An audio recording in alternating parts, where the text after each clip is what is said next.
doesn't make you want to throw up. For failure. The most annoying thing on two legs. What a bore fest. Who cares about the funny? Just bring me the porn. Aren't we dumb? Hee. Opie. Oh, do you want to play? Anthony. I will beat children about the head. Jim Norton. I'm dancing. I'm a naked whore. It's indescribable. I'm trying. It's like a rape that's covered by insurance. Some of the comments they make are uncalled for. Why are you crying? The virus finally hit him. Well, with Jimmy, you never know. It could be AIDS. No. Yes. It's the Opie and Anthony Show. The virus that spreads from town to town across the U.S. of A.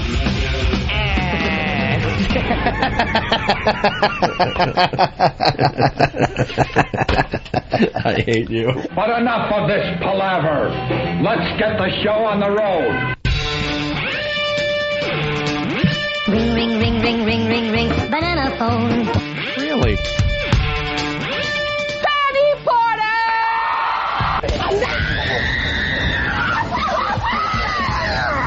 Ba ba ba ba ba ba ba ba ba. What do you say, Al?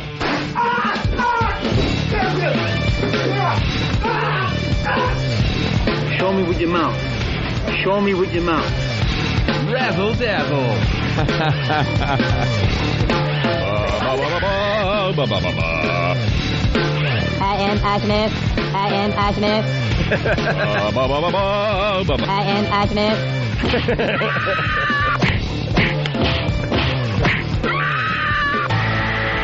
This is how some people are waking up, you know. Yeah, their clock goes off and this drivel comes out of it. Hi, welcome. This important radio show.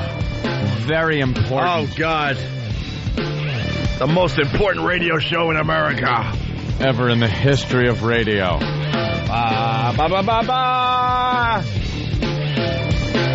Good morning. Welcome to the Opie and Anthony Show.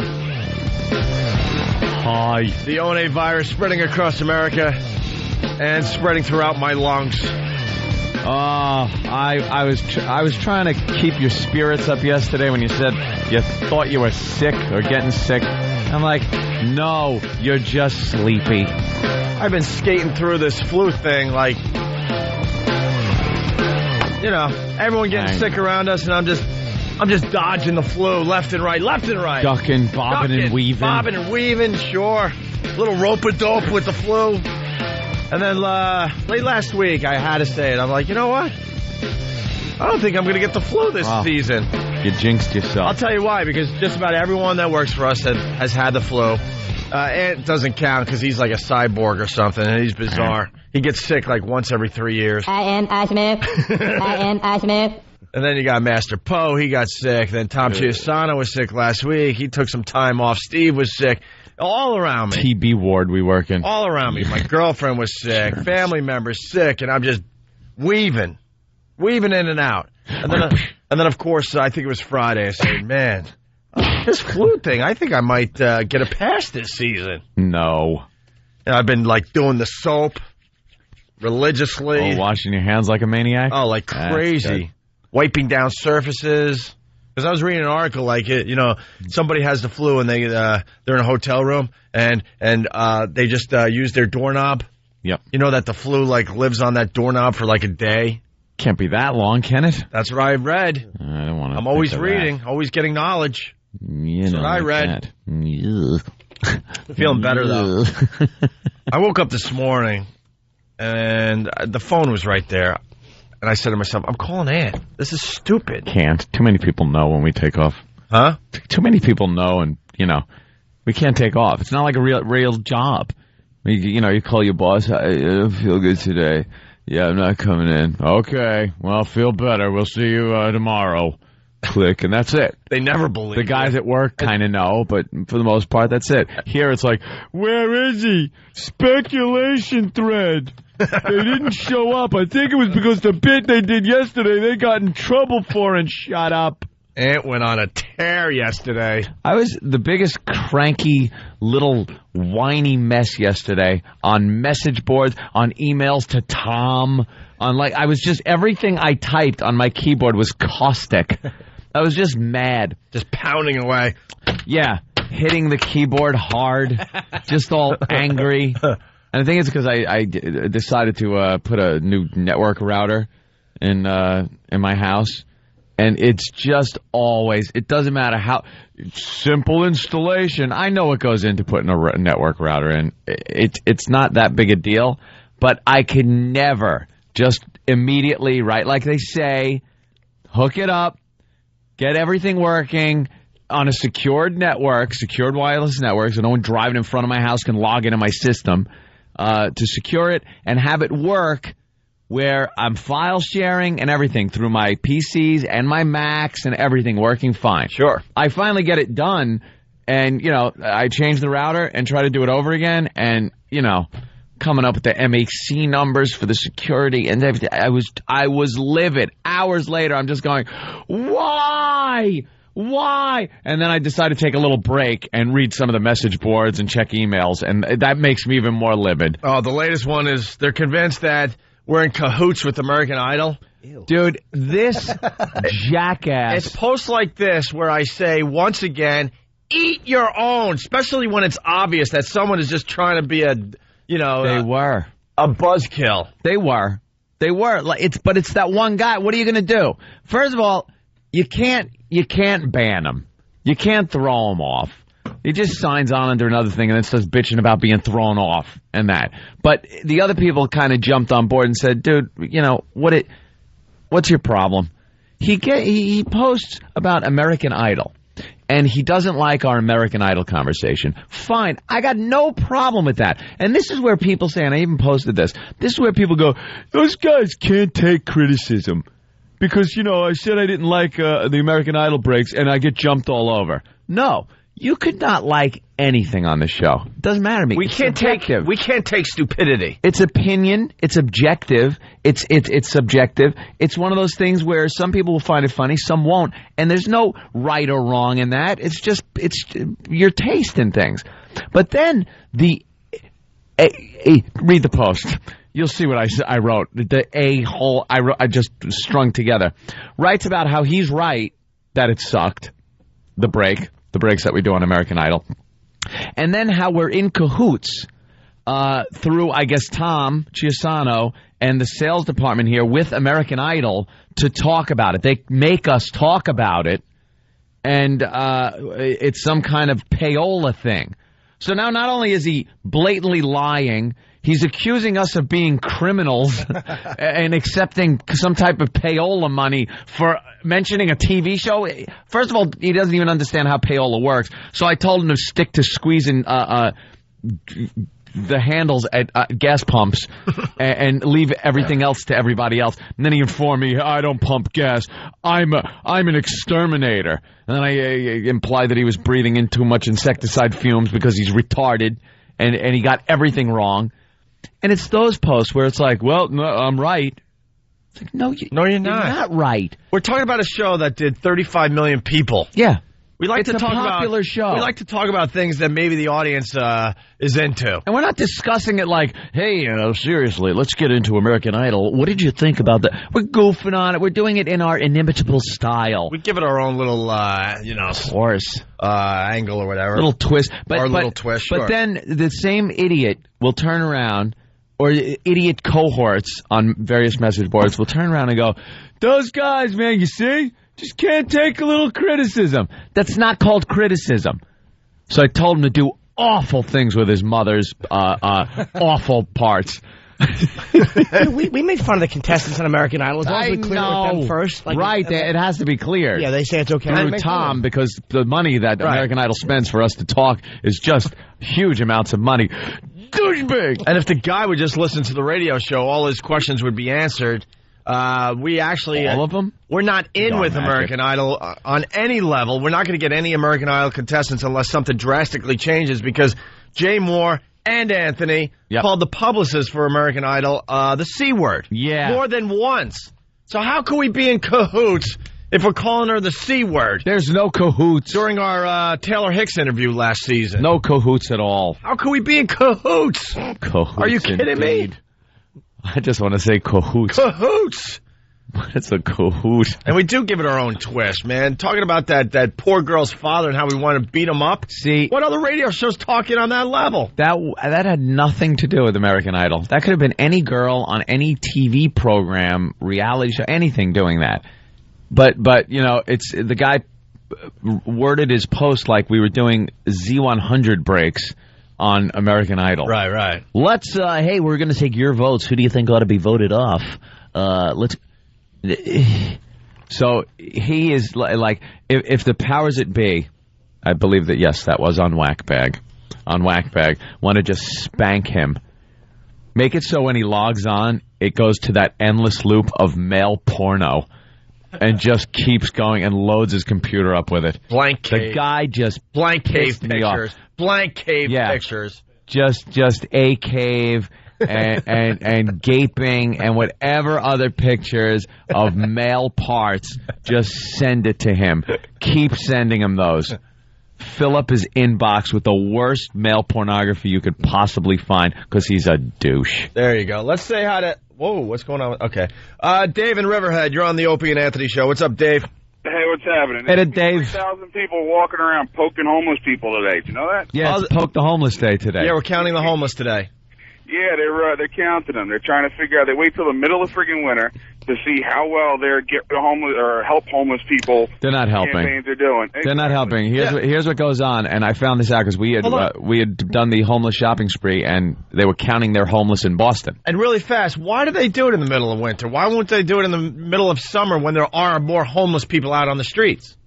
It only makes sense for them to look good. That's all these guys want to do. Maybe they're less mobile during the winter. I think they are. They're kind of easier to find. Maybe because they're not. Oh well. Maybe they're not as confused because in the middle of summer it could be just a drunk. Yeah, exactly. And they kind of some dude with long hair that just got to have a bar. Hey man, I'm not homeless. They congregate in the winter in certain areas that are warm and safe and things like that. So I guess they're easier to find and count. And it's they did it in Boston. We caught a bunch of hell because we were running our homeless shopping spree. At the same time, they were counting the homeless. So they pulled this hypocritical bullcrap on us that we were exploiting the homeless. Meanwhile, what do you think they count them for? I don't know. They count them because they get federal funding. So why can't they just a certain amount of homeless that they have? Why can't they just make up the numbers? Or they got like some they actually official? have to go through the motions. But Dave's right too. They have to poke them.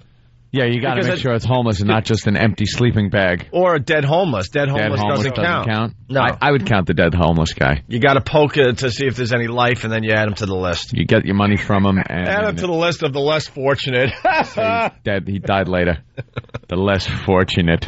One more peon in New York City. And even Bloomberg, the Mayor Bloomberg here was saying, he goes, you know, the shame is a lot of the people on the streets want to be on the streets.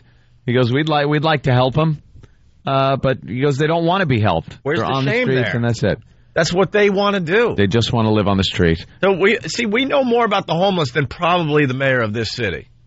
Because we live among them, we do a lot of bits with them, and we talk to these guys when they're sober, and they're like, look, these shelters, going to go a little serious now, these shelters are awful places. They've told us that they're safer on the streets of New York than some of these shelters. That's where the homeless families go, the people that are down in their luck, that did have jobs and things like that, trying to get their crap together again. That's where they go. But the homeless you see on the street, they want to be there. It's their life. It's the way they live. It's like you go to work and then go home. They panhandle and go into a box at night, and that's what they consider their life. All right, fellas, I got to run, start my truck, and get rolling here so I don't end up homeless. All right, Dave, thank you. Tell us everything. Turn the key, hit the gas. What else do you want to tell us? If you got something for the show, 1-866-313-FREE. We say hi to Mike in Smithtown. Lots of Long Islanders checking out the show lately. What's up, Mike? Hey, how you doing, guys? I work with Mike. The reason why they do it in the winter is because they smell in the summer, so everything's frozen to them in the winter.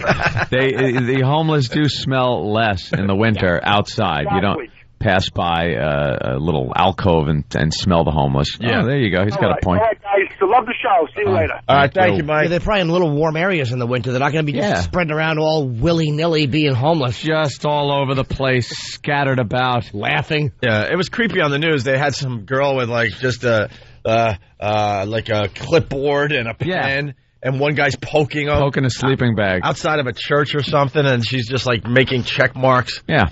Trying to get an accurate count. How do they know if they spray paint you with, like, yellow? How do they know they counted you already? Hit him with a paintball.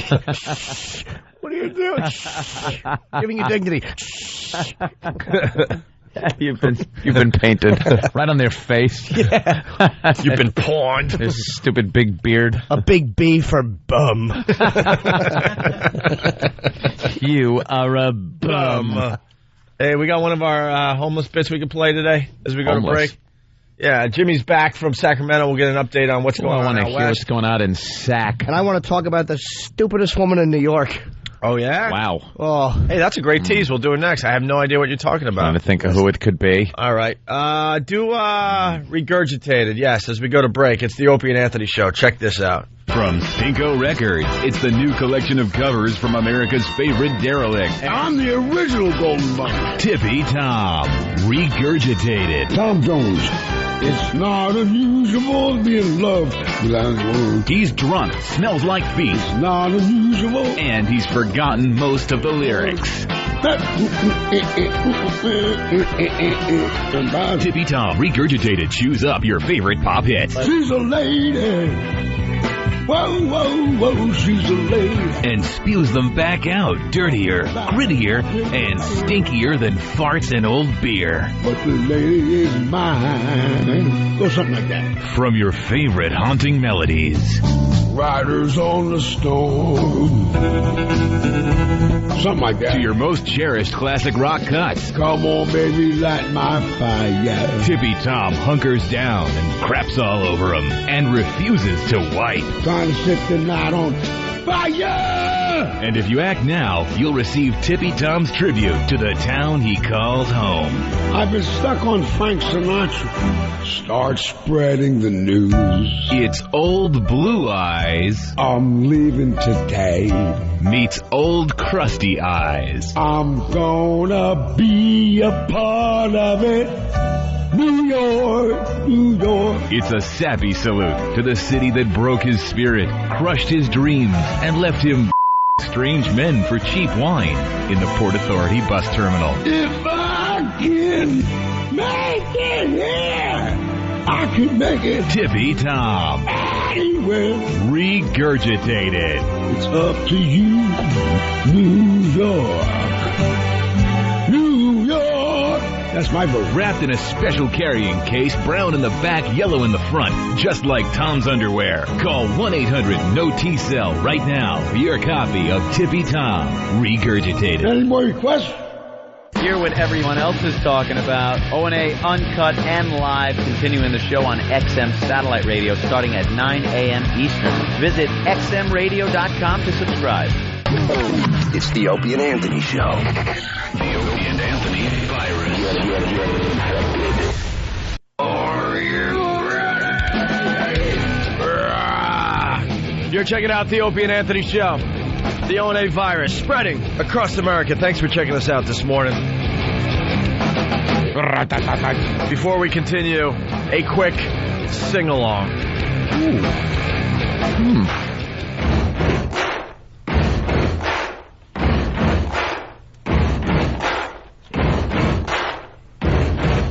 Money on my mind and the band and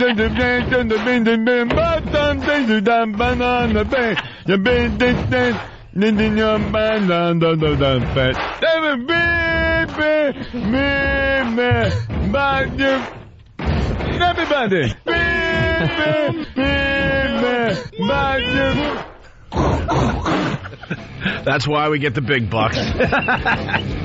We'll get into that a little later, but put some music. Nice. Yeah. If you missed yesterday's show, it's too bad. It's really too bad. There was deaf karaoke going on all over the place. We'll explain to Jim. And for some reason, they only like 80s music. I don't know why. Yeah, it was a whole bit. The Bohemian Rhapsody, the boys took it, and they made something out of it. Yeah. Later on this morning, we'll play that for you as well. Jim Norton back from on the road. He was in Sacramento over the weekend hearing nothing but rave reviews, Jimmy. it was lovely. Yes. Oh, it was lovely. What a dumpy town Sacramento is. Really? No offense. It's like Albany on the West Coast.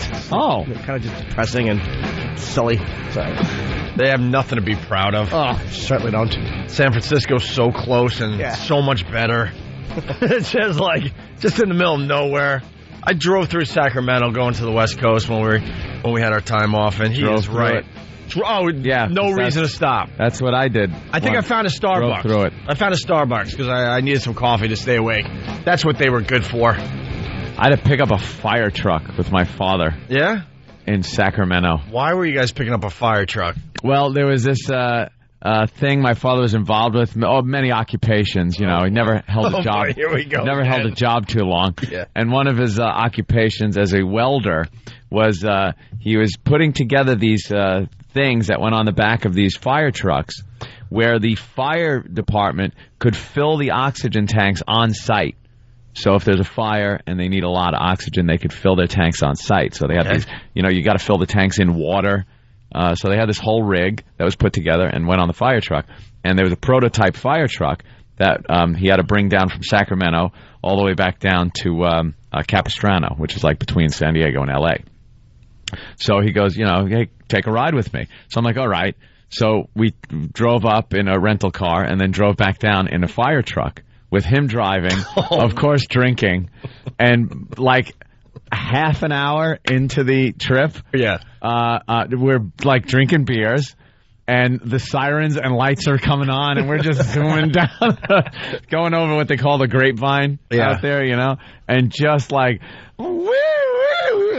drinking beer and just having a blast in a fire truck. You know you had the greatest childhood ever, right? Oh, no, I realize. You come from a broken family, no doubt. It twisted me a little. It twisted me a little, but it was like, if you look at it from the outside, it's a kid's like wildest dream come true. Everything that a kid wanted to do, I pretty much got to do, like these wild things with guns and fire trucks and dune buggies and girls and horses, drinking, like it was a great thing. But then being part of it at the time, it was like traumatizing.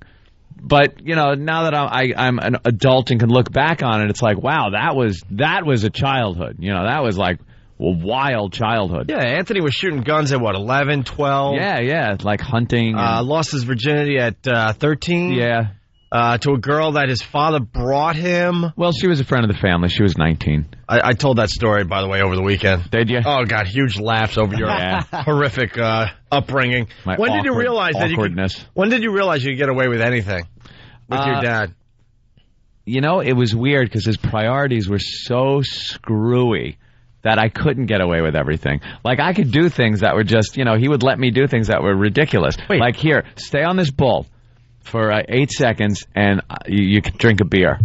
Okay. So I'd get on, and they weren't full-size Brahma bowls, but they were, you know, mid-size Brahma. But you weren't a full-size human. No, I wasn't. And it wasn't like a bull riding place either. It was just pretty much a riding arena, and jump on this bull, and, you know, hold on to the rope, and they let you out of the gate. And, you know, I'm on my ass in like 4 seconds, and he gives me a beer anyway, so it kind of made me How old were you? 13, 14, around there. So it was one of those situations where I could get away with stuff like that, but he would like get real pissed if like my brother was smoking pot at the time, and he found some pot on my brother, and that was just it. He'd like smack in the face. Or then, you know, he was so irresponsible with money and everything. So there were like nights where I'd be starving. Like, there's no food to eat. The horses had hay. But plenty of money for drinking. We didn't have it. Yeah. There was like plenty of tall boy buds for him and everything. Plenty of drinks around and plenty of food for the horses. I'm like, hey, Pop, we eating tonight? Oh, wow. Oh, wow. Okay. They find something in the cabinet. And I'm looking around at like rice and friggin' like a potato. And all with eyes growing out of it. It was horrid. You grew up on the set of Mice and Men. Yeah, it was. I swear. It was. So one time I grabbed I grabbed these quarters out of his room and went down to the thrifty drug and discount store out there for your California listeners, and grabbed a handful of quarters and bought some ice cream sandwiches. A whole box, and I just sat behind the store and ate every single ice cream sandwich in there. And he realized I had stolen the quarters, and he goes, "What'd you spend it on?" And I was like, "I was hungry. I bought ice cream sandwiches and I ate them." And he was like, I bet you bought some of those goddamn model rockets, because I was into model rocketry at the time, and his hand just wham right across my face. And the only reason, I'm like, oh no, I was hungry and I bought the goddamn ice cream sandwiches. And he hit you because that was his beer money. That was probably the beer money, and that's why he was pissed off. Yeah. Hey, let's say hi to Mike in Cleveland. Mike, what's up? Hey, I just got to tell you guys, I love the deaf karaoke. You do, huh? Oh yeah, it's the best. All right, thank you, Mike. No problem. Speaking of deaf karaoke, we played this late in the show yesterday. This is an actual deaf person doing karaoke on YouTube. We're still trying to figure out what song he's singing here. We're thinking Patience by Guns N' Roses. We're thinking Baby I Love Your Way by Peter Frampton. We're thinking Knocking on Heaven's Door. I had an answer somebody gave me last night on MySpace. Really? I forgot. All right, well, let's take a listen I'm here. trying to think. And help us out. We're trying to figure out what he is singing right here.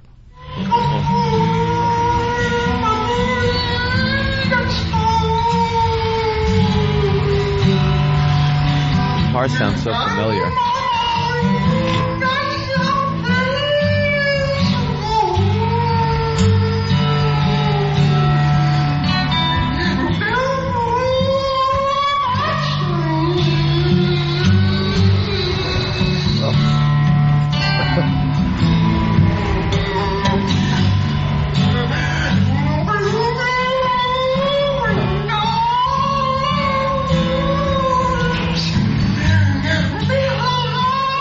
Basset hound.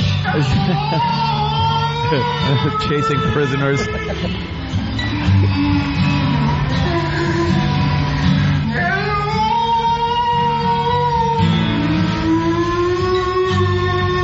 That's not a lyric.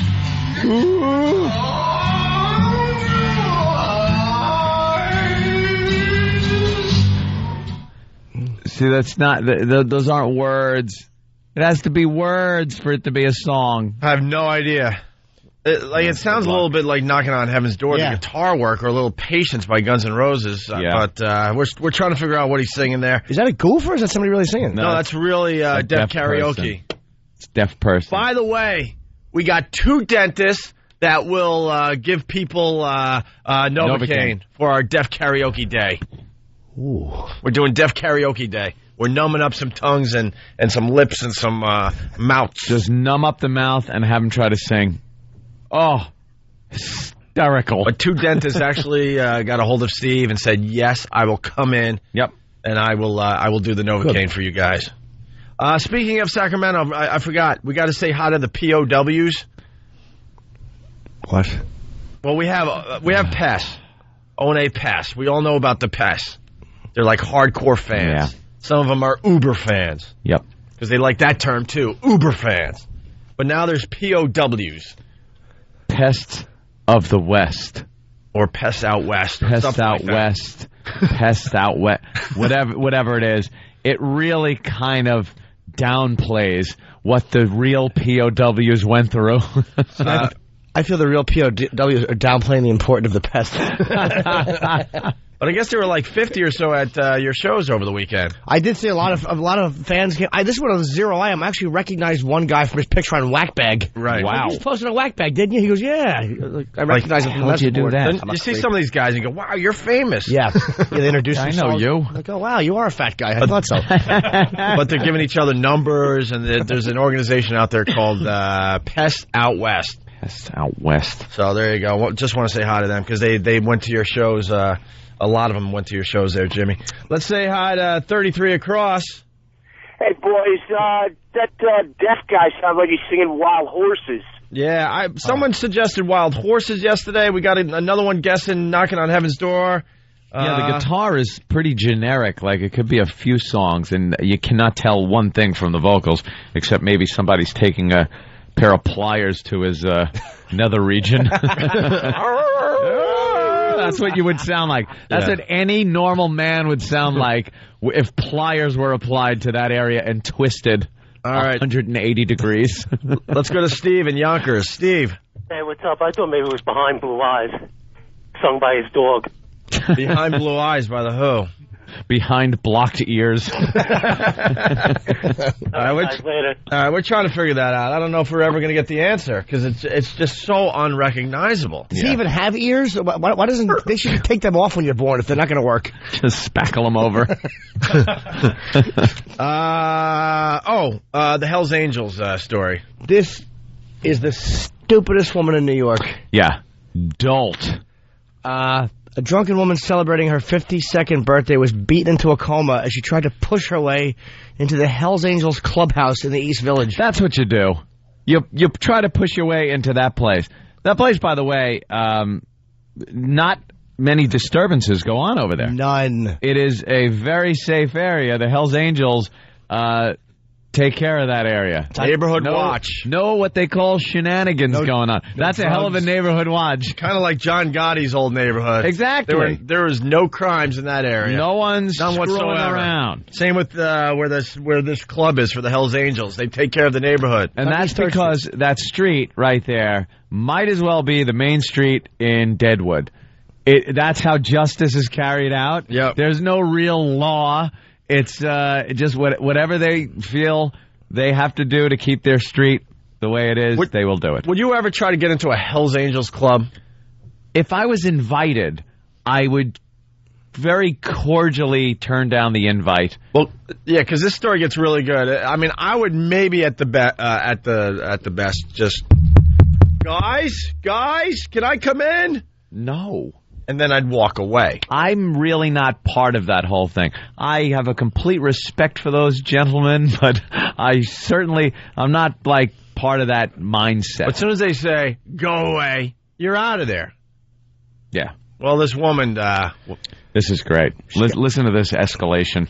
She got into a screaming match with a female biker as members of the New York and California chapters of the crew hobnobbed at the Edge Bar, blah, blah, blah. Shalabi, her name was Roberta Shalabi, got into it with a woman dating one of the Californians and followed the bikers as they left. She followed Hells Angels who were just trying to leave. That's what you do. You'll show them. And they probably just didn't want to kill her, so they're like, just enough with this bitch, and they're leaving. Because there really is no just kind of teaching you a lesson. It's either... walk away or die. She had a confrontation with another woman, which is bad enough. Oh, yeah. And then that confrontation ends, and she goes, screw that, I'm following these guys. Yeah, so she follows them. So she follows them back to their clubhouse. She tailed the bikers to their clubhouse on East 3rd Street, where she banged on the door and be demanded to let in. To be let in. What the hell does she think she's knocking on? I don't know, but if they went inside and they're like, enough with you, why don't you just go home? It's your birthday. There's some crazy broad outside. Can you believe she's banging on the door here at the Hells Angels clubhouse? She screamed, you mother effer, let me in, she screamed. Someone from the second floor of the club leaned out and told her to shut up. Of course. Hey, shut up. It was real late at night. And shut up. And she should have shut up and walked away at that point. Well, she didn't. She said, come down here and say it like a man. Oh, boy. I gather he said, hey, you're a little too tough for me. Shut the window and let her be, right? Well, according to the Daily News, someone then came out of the club and beat her unconscious. How can anybody prosecute how can a jury not look at that and go, she's begging to be beaten unconscious? She is so begging. And this is where we got to point out where we're so much different than any other radio show. They're reading this story and saying how tragic it is, and we're saying, yeah, of course it's tragic, but she's a dummy. She's an idiot. It's like going to the zoo, hopping in the lion's cage in a steak dress. She's wearing a steak dress and wondering why the lions bit her. Come out and say it like a man? Yeah, come out and say it. She's challenging a Hells Angels manhood. And that's how you say it like a man. With a baseball bat. And I'm sure there were other guys that hurt her, too. Like, oh, you're going to take that. And, beat her into a coma. Left her on the street. They just left her on the street. They could have left her for dead, said daughter Michelle Caruso, 24. Oh, really? Michelle Caruso? They just left her on the street, Frank. They could have left her for dead. Described her mother as a poet and rock and roll devotee. Is that some of our poetry? You mother effer, let me in. For now, I would like to perform. Born to be loved. I would like to perform my next poem called "Come Down Here and Say It Like a Man." Oh, look, they're applauding on her skull. Roses are red, violets are black and blue, just like my eyes. Stupid. What a dope. Oh, she is stupid. And I guess when the police got the call, they responded with helicopters and riot gear and everything and went down there. And there was a bit of a standoff with the police until the police got a search warrant so they could go into the establishment. But then I guess everything ended peacefully. And their lawyer, Ron Kuby, is Hells Angels' lawyer, said it was another attempt to harass the Hells Angels, and the police response was overkill. I don't know. When you got a beaten woman outside and you don't know what the circumstances are, you know, you got to respond like you have to respond. You got to be let in. There's a crime committed. You got to figure out what happened. That's what the police were doing. When you realize what this idiot broad was doing, you go, all right, you walk away. She had 3 opportunities to leave. What a dope. Didn't have to follow them. Then they told her to go away. Yeah. She didn't go away, and then she says, come on down here and talk to me like a man. Like a man. Okay, this is how a man with a Hells Angels jacket. This is how we talk to people. Yeah, let's go to Tom in Brooklyn. Tom, what's up? Jim, I don't know where he got Tom. Jim, Tom. It's just a little curl at the end of the T. There's an M. You know, this story is actually tragic. For the 5 angels that got taken out in handcuffs yesterday. Only one did, I heard. Only one got arrested. Well, one got arrested, but they took 5 of them out in handcuffs. Yeah, they took 5 out and then arrested one. Well, stupidity. That little neighborhood on East 3rd Street, I've driven by that clubhouse many times. You know, it says Hell's Angels on the door. And there's like, you can see security cameras watching. And, you know, I had a problem down there one night where I had to knock on the door and say, could you move these motorbikes? I'd like to park my Saturn. And could you move your little scooters? Yes, so they had to go out and move their motorcycles because I was parking my Saturn. They certainly should. And I bumped one of the bikes, and I told the man, if there's a scratch on my fender, there's going to be a problem. And thank God it was all settled. It's a nervous laughter. Oh, boy. I hope they have a sense of humor. Mike in Pittsburgh, what's up? Hey, that deaf karaoke, I believe that guy was singing Every Rose Has a Thorn. I was thinking Every Rose Has a Thorn. It sounds like the guitar part, but, you know, the vocals is nothing there recognizable. Stop it. It's my Happy Birthday. That's what she sounded like, being beaten with a guitar playing in the background. Every rose has its thorns?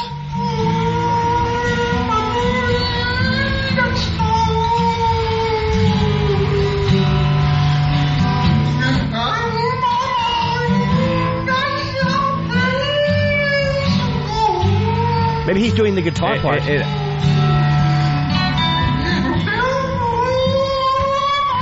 All right. No, it's close. E-Rock, give me some Every Rose Has Its Thorns.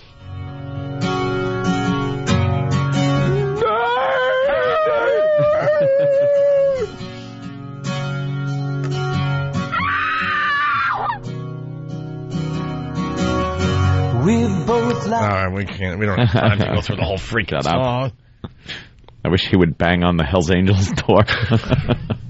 Sounds like he did. Go bang on the Hells Angels door. Well, yeah, that's absolutely a tragic story today. Tragic. But stupidity. Sometimes you got to know when to walk away. Yeah. Sometimes you got to just know to just... You know, a lot of people giving the cops grief for their response. How could you give them grief? That is a situation where you got to go in there, and for everyone's safety, you go in like that.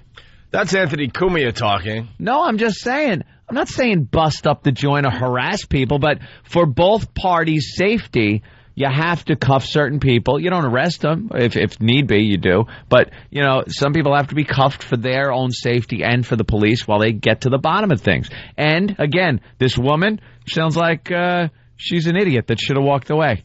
Yeah, I don't find it to be it's tragic if you're walking and you step on a guy's foot and he's a Hell's Angel and 6 of them hit you. Right. That's tragic. Yeah. If you knock on their door and say, "Come," you're basically saying, "Could you come punch me in the face, please? It's my birthday." Right. Happy birthday, Lammo. Yeah, you're not going to have a cute little debate on the sidewalk. Yeah, she followed them back. Right. She's dumb. Hey, Bill in Philly, what's up? The name of the song is Helpless by Crosby, Stills, Nash & Young. Or Neil Young. How can you tell? I just know the song well. All right, let's get Helpless. Let's hear... Is it Helpless or Help Us? Helpless. Helpless. From the second album. All right, so no need to argue. You can really hear Helpless in there? I certainly can. Big fan of Neil Young. All right, hold on the line there. You got it there, E-Rock? Should be a song called Useless, and then it'd just be about his iPod buds. Just singing a song about everything that's useless in his life. Just walking around his apartment, pointing at things and singing, useless. Volume control. All right, Bill, just stay on the line, but be quiet. We're going to play a little piece of Helpless by Neil Young.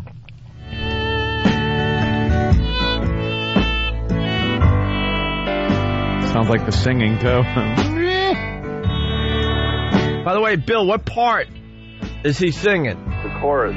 Oh, the chorus? All right, we'll get into the chorus.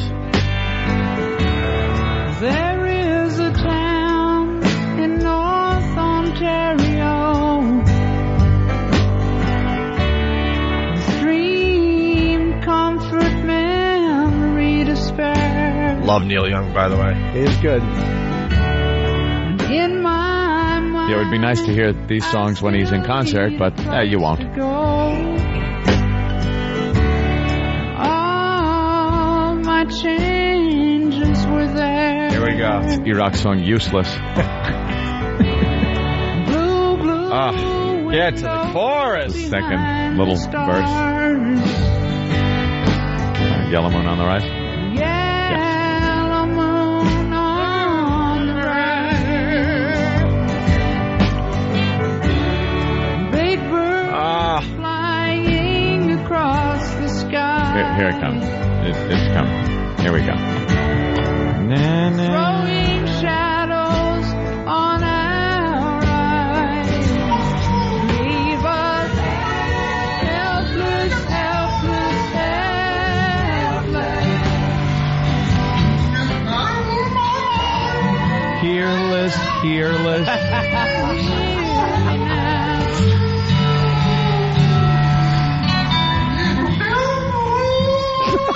How can you tell? Just stop it. How can you tell? Oh, my God, I'm trying. Maybe the song is Help Us, and it's his neighbors knocking on the wall.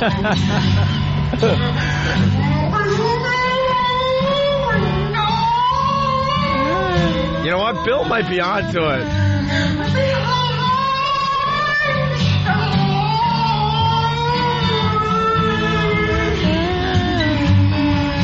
Yeah, the music's kind of right.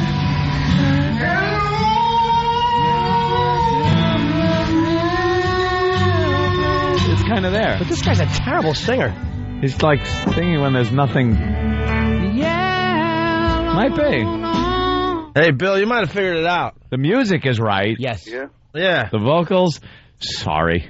That's what you want to call them. Hey, that's not bad, though, to figure out the guitar work, because it's so distracting. He wants Singing's everyone, so distracting. He wants everyone to be deaf and just thrust ice picks in their ears so they don't have to listen to that anymore. All right, I say we got the answer. It's Helpless. I say until I hear anything better, yeah. Very good, Bill. All right, I'm punching out. All right, there he goes. Bill from Philly. That's Thanks, a lovely song by Neil Young. That's the advantage, too, of living life being so centered on one little group of music. Now I'm finding all this new stuff, and it's all from 1977. New stuff is 40 years old. I'm such an ass. That's great. What is that called? Knocking on Heaven's Door? You idiot. All right. You want to figure out something else today? I'll give the people an easy one going in a break. That was Riddle hard. Day. It's Riddle Day. It's Riddle Day on the Opie and Anthony Show. What is going on? Riddle Tuesday. What is going on in this fine clip? The faithful listeners know. The new listeners will be driven crazy today. We're lit. We're lit. We're lit. Oh, my God. And... Shoot.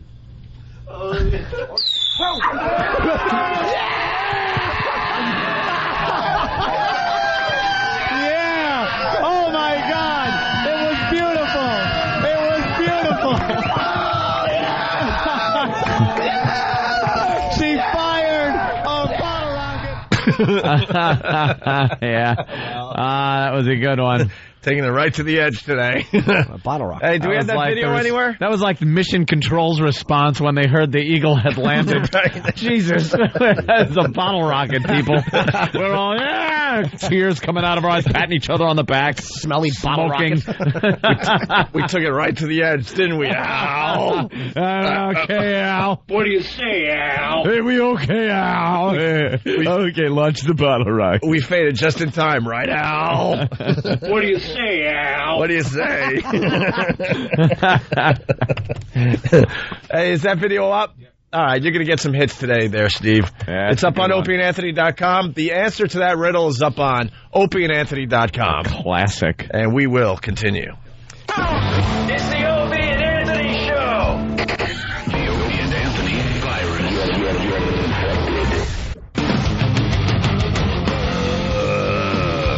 virus. Good morning. You're checking out the Opie and Anthony Show. Today's the day, right, boys? Yes, Vista released today for Windows. I'm psyched. No! Oh, sorry. Look, I get a little laugh out of a tech head. Are you upgrading, my friend? Oh, Vista, you.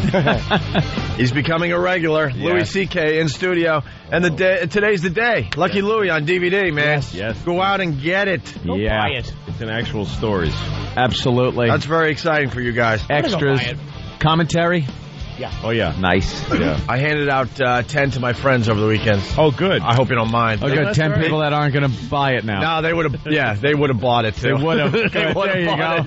Jesus Christ, though. Huge fans. I'm like, oh, save the money. Here it is. Trying to run a business over here. Exactly what they don't want to hear. That's all right. But it's still getting the product out there for you. Exactly. Lucky Louie on DVD today. I don't know where you can buy it because Tower Records is closed. I guess Best Buy. Yeah. Best Buy is a biggie. Order off Amazon also. No, I'm just thinking for the people that still like to go into stores.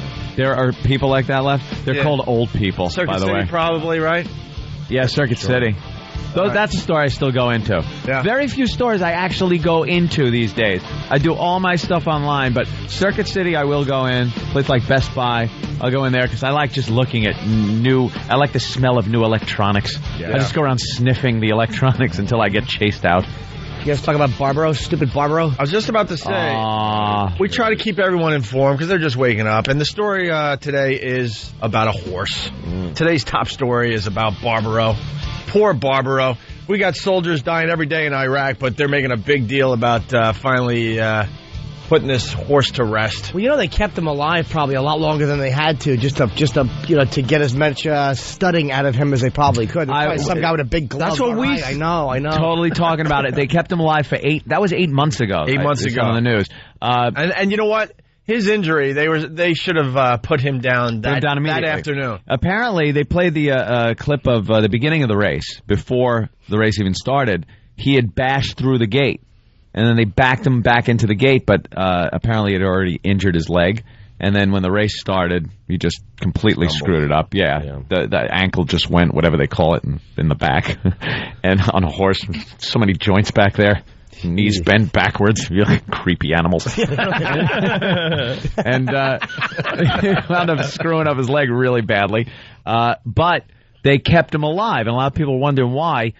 You know how much that is like an ATM machine, a horse ATM that is very awkward to withdraw from. Absolutely. And God knows what happened. He must have just run out, and that's why they finally decided to euthanize him. Yeah. Well, you're going to get the breeders calling in now because we said this one other time. They said that they can't do that. Why? They need him healthy. I don't know. They need him healthy. You don't get broken leg semen. Yeah. It's not like, oh, look at that. It's a broken leg, and that. Believe me. I think they were collecting the entire time. Why else spend 8 months keeping this horse alive, knowing that it's never going to race again, and it probably won't even live?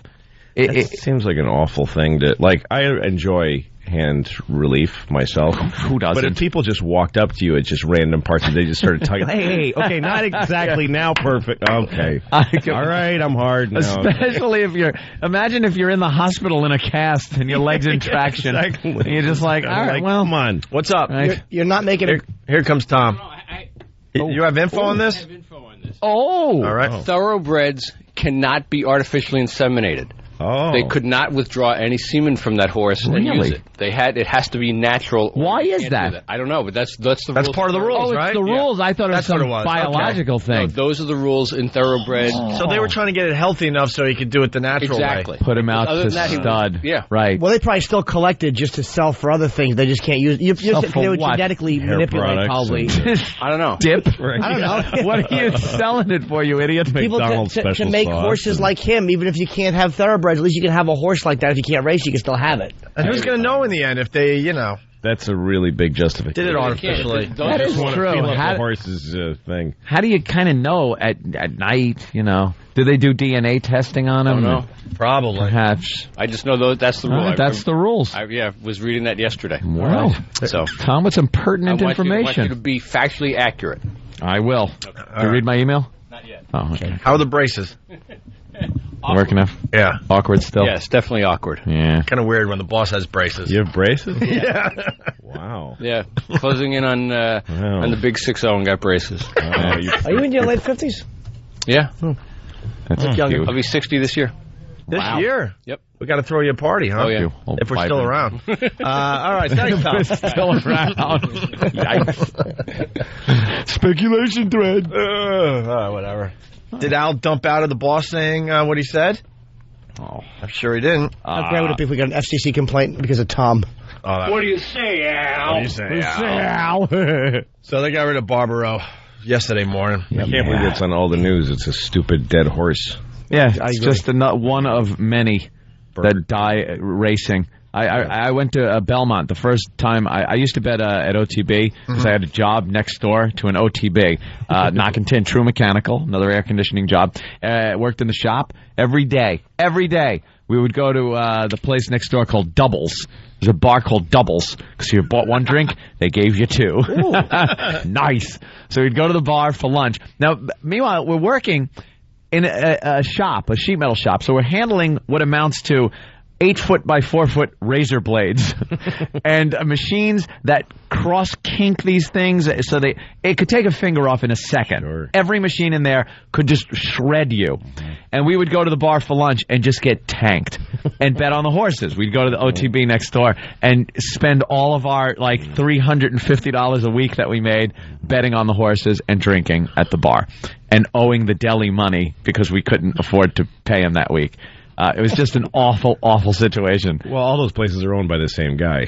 Yeah, obviously. Same guy who just giving them place, open the doubles. And deli OTB. doubles, OTB. Yeah. We'll get all of this stupid tin knockers money. Yeah.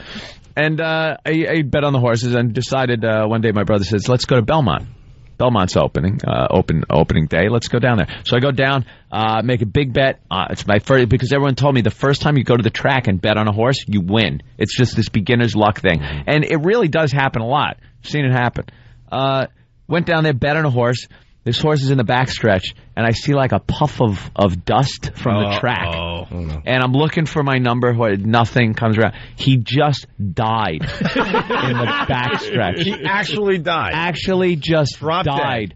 Whether his heart exploded, his brain exploded, something just went. He died right in the back. And I'm just standing there with my ticket. And I was all excited. Yeah, go. You should win something. You should win something. There should be a window special for a dead horse. If your horse just dies, one of his shoes to hang over your door. Something Can you bet that luck. There should be win, place, straw. Die. Yeah. Win, place, or die. Yeah, it was a memorable moment at the track. But it happens all the time. But they're making a big deal of this because everybody got all into it. But like Oak points out, soldiers are dying on a daily basis, and they're not getting the airtime. They don't get half the attention or sympathy. Nope. Hey, we got to get into this. I can't even say his last name because I don't care. Daniel Negreanu. I almost had Negreanu. I almost had it. Negrano. I've heard people. We had a run-in with this guy over. It's got to be close to 2 years. Didn't we go out there It was April of 95. April of 2005. April 2005. So we're closing in on 2 years ago, and the guy's still talking about his confrontation he had with us when we did a broadcast from the World Series of Poker. Was it in L.A.? No, it was one of the World Poker Tour celebrity tournaments. Yeah, Anthony, a big poker player. So we went out to L.A., and the deal was, throw Anthony into the tournament. And while he's playing cards, we would interview a bunch of celebrities that were also playing as they were getting knocked out. Now, one of the problems here, the celebrities are fine because it was a celebrity pro poker player tournament. So one of the things, the celebrities are fine. These guys sit down with the celebrities and had a great show, great time and everything. The poker players now, who wants to talk these to those guys don't know anything about poker. No. I'm a poker fan, so a couple of the people I would have definitely liked to sit down and spend a little time chatting about poker. Poker kind of is taken off. It kind of fits our demo. I would have liked to have talked to Daniel Negreanu about some poker. But where's the problem? I was playing a Poker tournament. talk stinks. It doesn't stink. It stinks where's to the you. problem? It stinks to you and Jimmy because you don't play the goddamn game. It's huge right now. Would you like to talk about the river for 20 minutes? No. Or would you like to hear me going after Ed Asner? Right? That's what I said. The celebrity portion is fine. I'm totally into that. The Daniel Negreanu situation, I would have liked to have sat down with him and even 5 minutes just talk a little poker with one of the superstars of the game, Daniel Negreanu. Here's how poker talk should go. How'd you do? I won. Cool. All right, so. No, it's a thing. There's a thing. There's a whole vibe to it. It's like you guys just fat dudes, and their wives have black eyes. And they're so proud of them. It's just it's a very especially with people in our demo. They've taken to the game. No, what was very dangerous was you leaving the show to play poker because then there's no filter whatsoever. There was no good cop in the situation. Trust me, Ant could be a bad cop as well, but in general, he kind of keeps things balanced at times. In this situation, I would have, liked to have talked to him about some poker, and then you guys could have done what you do, and I could have talked to him about poker, and perhaps he wouldn't have left thinking like he was dropped into a snake pit. Yeah, sitting in was Joe Rogan. Joe Rogan, which completely just let loose on the guy. Completely. Saying how his ex was having sex with a black guy. Yeah, because he had just broken up with his girlfriend, and instead of being sympathetic, Joe Rogan piled on and just gave this guy thoughts and images in his head that he obviously didn't want with a freshly broken up relationship. Right. Which he talks about yesterday on his blog. Yesterday? This is almost 2 years ago. Well, because he had another angle on it, so he had a recap. Okay. And the first 3/4 of his blog is recapping what had happened 2 years ago at the Commerce Casino in Los Angeles. Were you on Last Comic Standing, Jim? I did back in 2003 or whatever. I did 2 episodes. Okay. Then he had to leave. I had a contract. Yeah. No, I was going to do it at the time. I wanted to get in the house because I figured that most of the guys are not funny on reality TV. I'm like, where else can you be on television unscripted? And I wanted the idea. How great would Last Comic Standing be in the house where a rape was involved? That would have really made the news. So, and he's saying that Joe Rogan wasn't funny in the least. Well, Joe Rogan was hilarious that day at his expense. Perhaps he didn't feel Joe Rogan was funny being the brunt of Joe Rogan. Right, yeah. So that's like watching somebody at a firing squad. Yeah. And the guy that's being shot isn't going, wow, that guy's a great shot. But the guy watching went, wow, he hit him right between the eyes, And of course he's not going to appreciate his humor. Now I know who the guy is, but at the time I didn't know, didn't care, still don't care. Kid poker. Still don't care. Guy's huge. So, we got to make some good radio, and he somehow lets on that he just broke up with his girlfriend, and that was the that was the end we needed. Yeah. And Joe Rogan destroyed him. And he could have walked away at any time, but he did not. He was being cordial by sitting as there. We're talking about how his ex is getting banged by a black guy. That's cordial. He even said that he was stunned. He didn't know what to do. That's being a wimp that you're sitting there taking that. But it was funny. It was like nobody was really attacking the guy for real. It was a goof. Yeah. Like that's what we do to people. That's what we do to each other. I mean, I don't think he expected it. Right. I think he had done some radio, so I think he expected a typical kind of radio show. And that wasn't what we did. He said we came off like very unorganized and stuff, but that's the show. Can I read that? Yeah. So this is part of his journal that was posted, I guess, yesterday or the day before. I don't know. Anyway, so I'm pulled in to be on the show, and it just comes off like a completely disorganized mess. Yeah. That's our show. We kind of take that as a compliment. You should because produce it. That's our show. That is our show. We want it to be where you don't know what you're going to hear next. We want it to be very unexpected. And some people fit that environment very well. Other people, especially if they're not expecting it and aren't used to that, they don't take it very It just seemed like utter chaos with no coordination whatsoever. I'd done several radio shows before and had never quite seen anything like this set up. Well, that's why we're more successful from all those other dumb shows you did. We'll take that as a compliment. You could put that on something. You did a lot of safe radio where they asked you dumb poker questions, and most of the listeners were like, "Who gives a crap?" They just let you run your mouth. Talk to him about poker. Well, you got to really try to make sure the cards you have are the cards, and that they're not other cards. Right. And then when the cards come, and hopefully they all match up, and you get some good hand money. And that's why we're successful. Those other shows aren't syndicated all over the two countries. They all have. So you get a card. How come your wife's with a black? What? Right, that's what they want to hear.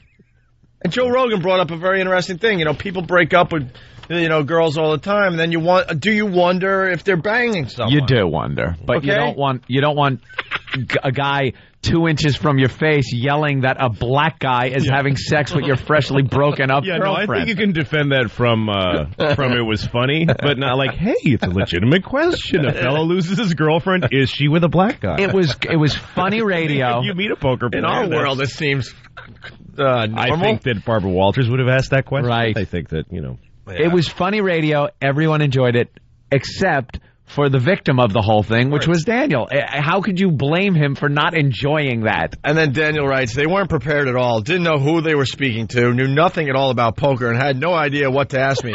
I tried my best to make the best of an awkward situation. The one guy who actually knew something about poker was busy playing in the tournament. I was being just taken bodily. So then this Joe Rogan guy starts going a little batty. Not funny in the least, and I honestly believe I could be objective here because I don't mind poking fun at myself at all.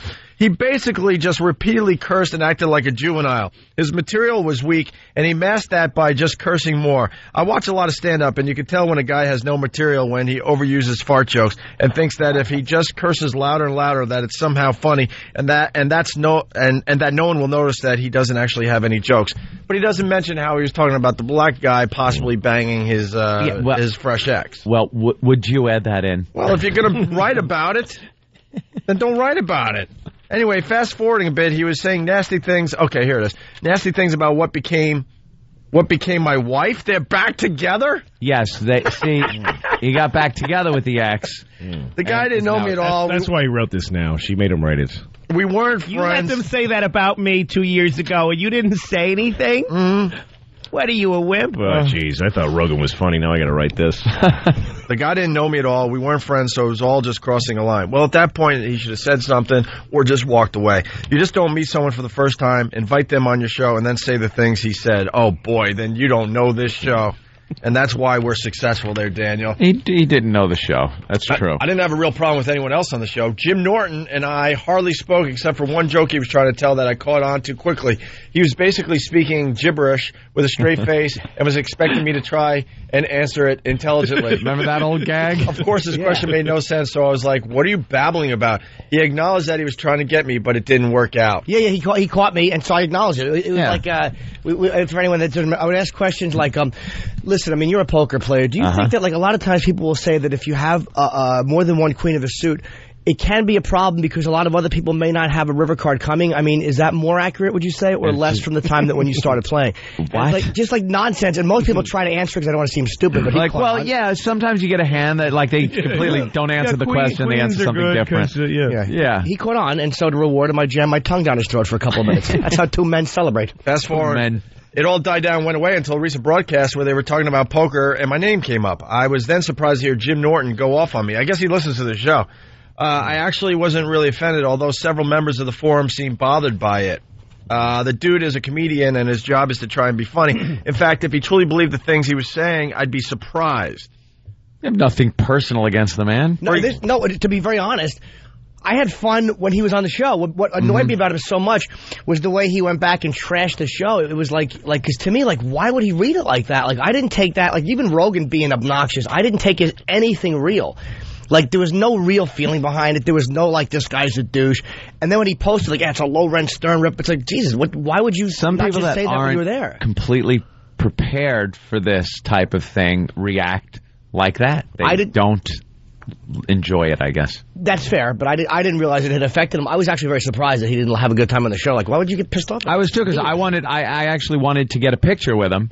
So I went up afterwards. Then it comes running back, and we're like, and explain what heard happened it went to his on. hero. But he seemed kind of okay. He is one of many very, very colorful personalities in the poker world. Is he? Of course. One of the biggest winners.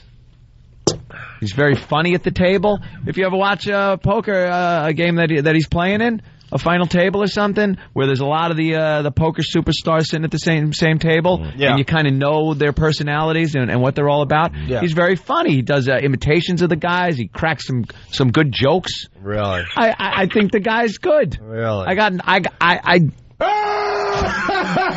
Why can't I show appreciation for this man's talent at the poker table? But those are the kind of jokes that it's there's certain contexts where you're going to get a laugh because people respect you, or because of the like astronauts when they're in space. You laugh at anything. Anything they say is funny. Like any astronaut in space, hey, big blue marble, wish I had a hot dog, and the control room just dies. Roger that, Aquarius. Yeah, exactly. But do that at a club and you get pissed right in your sorry. Buzz Aldrin gets a bottle to his face. Yeah, exactly. Doesn't matter. I love that. You're on Earth now, funny man. This is always interesting. For example, he actually was cracking, back to Jim Norton, he was cracking on my hairdo, which I found pretty ironic since it currently looks exactly like his. I guess Jimmy had his head shaved at the time a little more. Yeah. That's pretty ironic. Well, did he change his hairstyle? No. No. It's just a little strange. I was actually a fan of his work prior to him chewing me out, so... Oh, boy. Should the fact that he was cracking on me Lucky change Louie that? He writes, no, I don't think so. Unless it became hateful, I have no problem with being made the butt of a joke. Anyway, I have no beef with the show. Doesn't seem like my kind of humor at all, but to each his own. Having said that, I think this Joe Rogan guy has zero comedic talent whatsoever. Man, you don't know how to read comedy there, sir. Joe Rogan is hilarious. I think Rogan hit him on a weird level. Joe really slammed him. I think Rogan really bothered him. Rogan said something, or maybe it was Rogan, because Rogan's like an alpha male. He's the type that just walks in and rapes other men. He's a savage. Joe's an ape. He really is just a big, thick-handed ape who rapes men. He's just an animal. Goon. And I think that personality, that might have bothered the guy.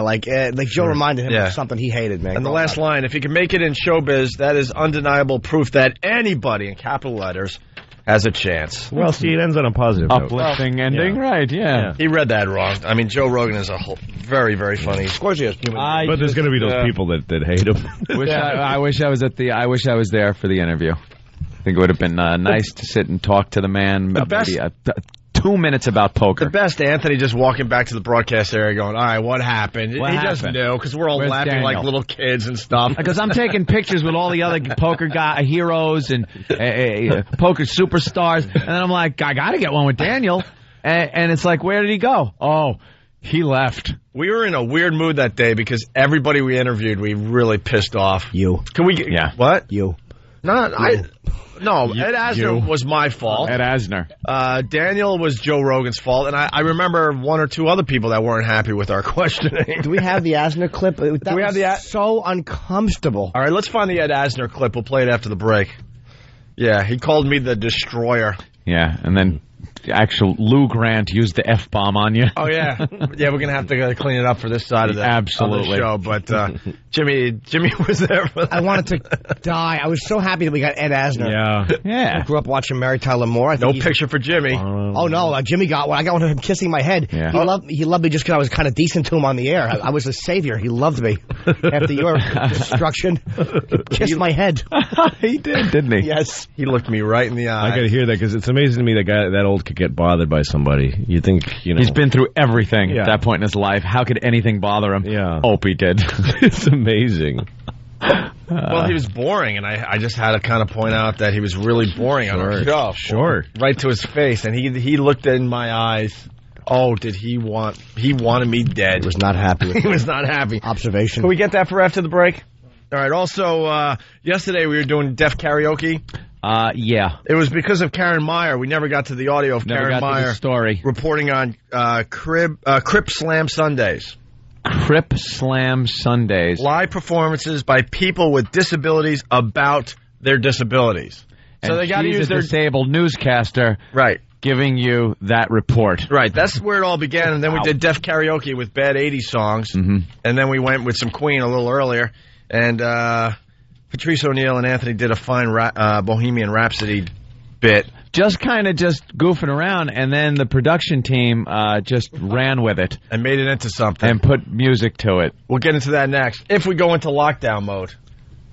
Lockdown! We're going to go into lockdown mode? We got to go to lockdown or else we get sidetracked. Explain to Louis C.K. what lockdown Oh, my God, everyone knows what lockdown is. We get distracted. We're like infants in here. We can't, we're goldfish. We can't keep any train of thought for more than 2 seconds. So lockdown means no one comes in the studio. We don't comment on anything. We don't change subjects. We just focus on what we want to talk about when we get back from the break. We don't talk to each other. We just look Nothing. We just look at a piece of paper with what we're supposed to talk about. What we're supposed to talk about when we get back from break. Ready? Lockdown. Lockdown! It's an Opie and Anthony lockdown. What hacks? It's an Opie and Anthony lockdown. It's an Opie and Anthony lockdown. It's an Opie and Anthony lockdown. It's an old gag. It's an Opie and Anthony lockdown. Oh. You know, I saw this prison movie the other day. Oh, yeah? Yeah. Really, makes you not ever want to go to prison. Ruins the whole...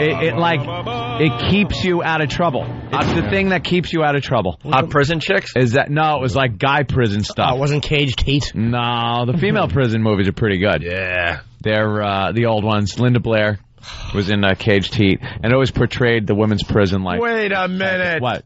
We're supposed to be in lockdown. Damn it! What happened? It's the Opie and Anthony show. It's the Opie and Anthony show.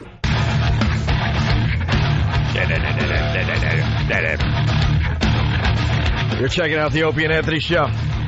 Lockdown. See, I forgot about lockdown. Deaf Bohemian Rhapsody. See how that happens? I completely forgot. That was supposed Talking to Louis during the break? Yeah. Oh, yeah, that wasn't it. We weren't supposed to talk. Not at all. No, we talked a lot during the break there. We got some new Tyra audio, too, that's just terrific. Oh, good. What a dummy. We'll get to that in a little bit. And E-Rock's getting the Ed Asner clip together for us.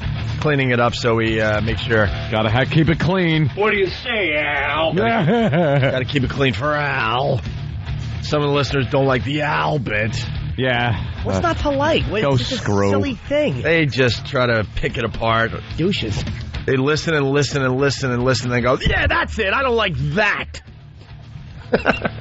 There's the Too Cool for the Room poster guys that are just, I'm kind of a fan, but You mean the thing where you play what you just played? We Somebody played. critiques that? Yeah. Yes. Little of this. Yes. What do you say, Al? Al. Somebody went like, did you dump out of that one, Al? Okay, continue the show, Pookie. Yeah, it's a great bit because we're on regular radio. It sucks at times, and you got Al down the hall. He's got to keep it fair. And keep it's Ted and I talking about Al Cervic. What do you say, Al? Caddyshack clip. How did you not like Caddyshack? You guys are... And Al's got to make decisions from this little room down the hall. Yeah. And there's some douche out there that doesn't like it. So we always talk about Al. Enough with the Al. Okay. Which, by the way, makes us do it more. Yeah. Exactly. So it's backfiring on you, pal. Bohemian Rhapsody. So yesterday, blah, blah, blah, blah, blah, blah. We did deaf karaoke. Yeah. And just a brilliant Bohemian Rhapsody done by Anthony and Patrice. But then put to music. After the, can we afterwards get to the Karen Meyer? Yeah. Okay. Because that's where this all began. We were supposed to play this audio about this time yesterday, matter of fact. And then the next hour was taken up with Def Karaoke. Yep. And this was probably the highlight. And now this is brand new because they took what the raw audio from these guys and put it to music and made it into a little thing you can buy. Because we didn't really do it in order either. We were just blurting out parts of the song as they came to our memory. And then who put it together? Steve and Derek. Steve and Derek went into the studio, grabbed the music, and kind of picked and chose the little parts that we did and threw it together. So I think I give them a little credit. Here it is. Nice job. The National Association of the Deaf and the Opie and Anthony Show are proud to bring you a heartwarming presentation. Stone Cold Deaf, a hearing-impaired tribute to the music of Queen.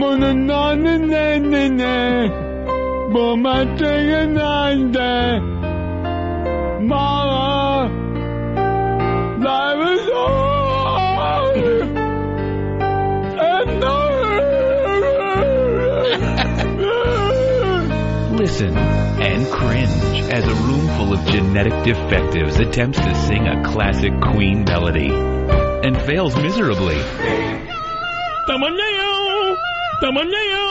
God just doesn't want some people to sing.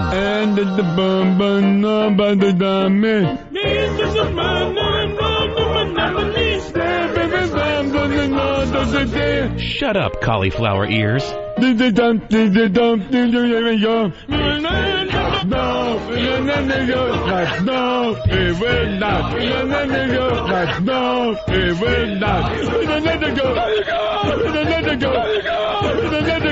Hey, candy dish ears, stop interrupting and let the other guy sing. Mamma mia, mamma mia, mamma mia, let it go.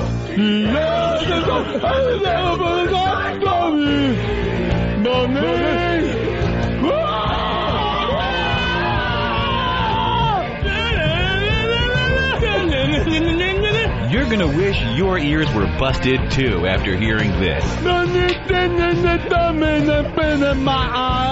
That's why each CD comes with a free ice pick. You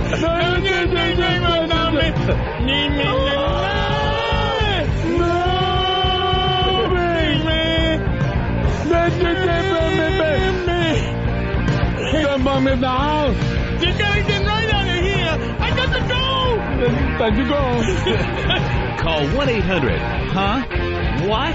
That's 1-800-HUH-WHAT and order your copy of Stone Cold Deaf. $5 from every purchase will be donated to a special fund which supplies deaf citizens with alarm clocks, books on tape, concert tickets, and iPods.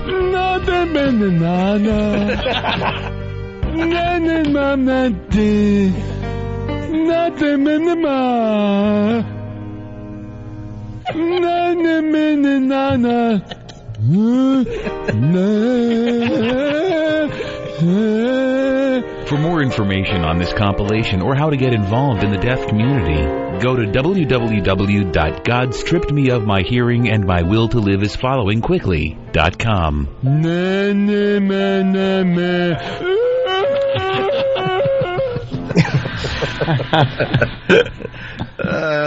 What a good job they did. Yeah, there was a little distraction as we were playing that. What's going on near the window? I couldn't run over there. Naked girl. Getting ready for work. Yeah, she's getting ready for work. She was naked. Same one? Yeah. And then we pointed her out. Well, I want Louis to get a little look at her. And then the second we pointed her out, she went into the bathroom. Yeah. And now she hasn't come out. She hasn't shut the bathroom door, though, because I kind of see the toilet. She'll be out. You see a newspaper turning? Oh, she's going to be a while. All I know is the door swung open and the binoculars were being handed out to everybody. Oh, I know. That's what I love about this show. Like, screw the radio show, naked girl. Everyone had binoculars. We're all like peering. The woman who never met her. Wait a minute. I think I saw some movement. I saw something too, I thought. All right, well, get your binoculars there, Louie. You know what you didn't see was shaving. Jesus, all right, movement. Got movement. There she is. Oh, there she is. Yep. And all the binoculars go up. She went to the closet.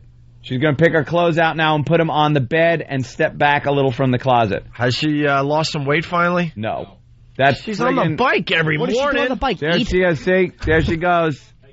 She's putting on... Stupid Louie's in the wrong window. You see her at... How could you miss her? She's right there.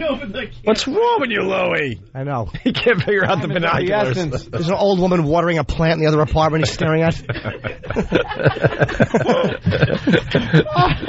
She doesn't shave at all. Looks like an azalea. It is stupid. Left. Louie. Wait, you can't figure out how to, like... He sees it with his own eyes, but he can't match it up with the binoculars. She's in that closet to the left.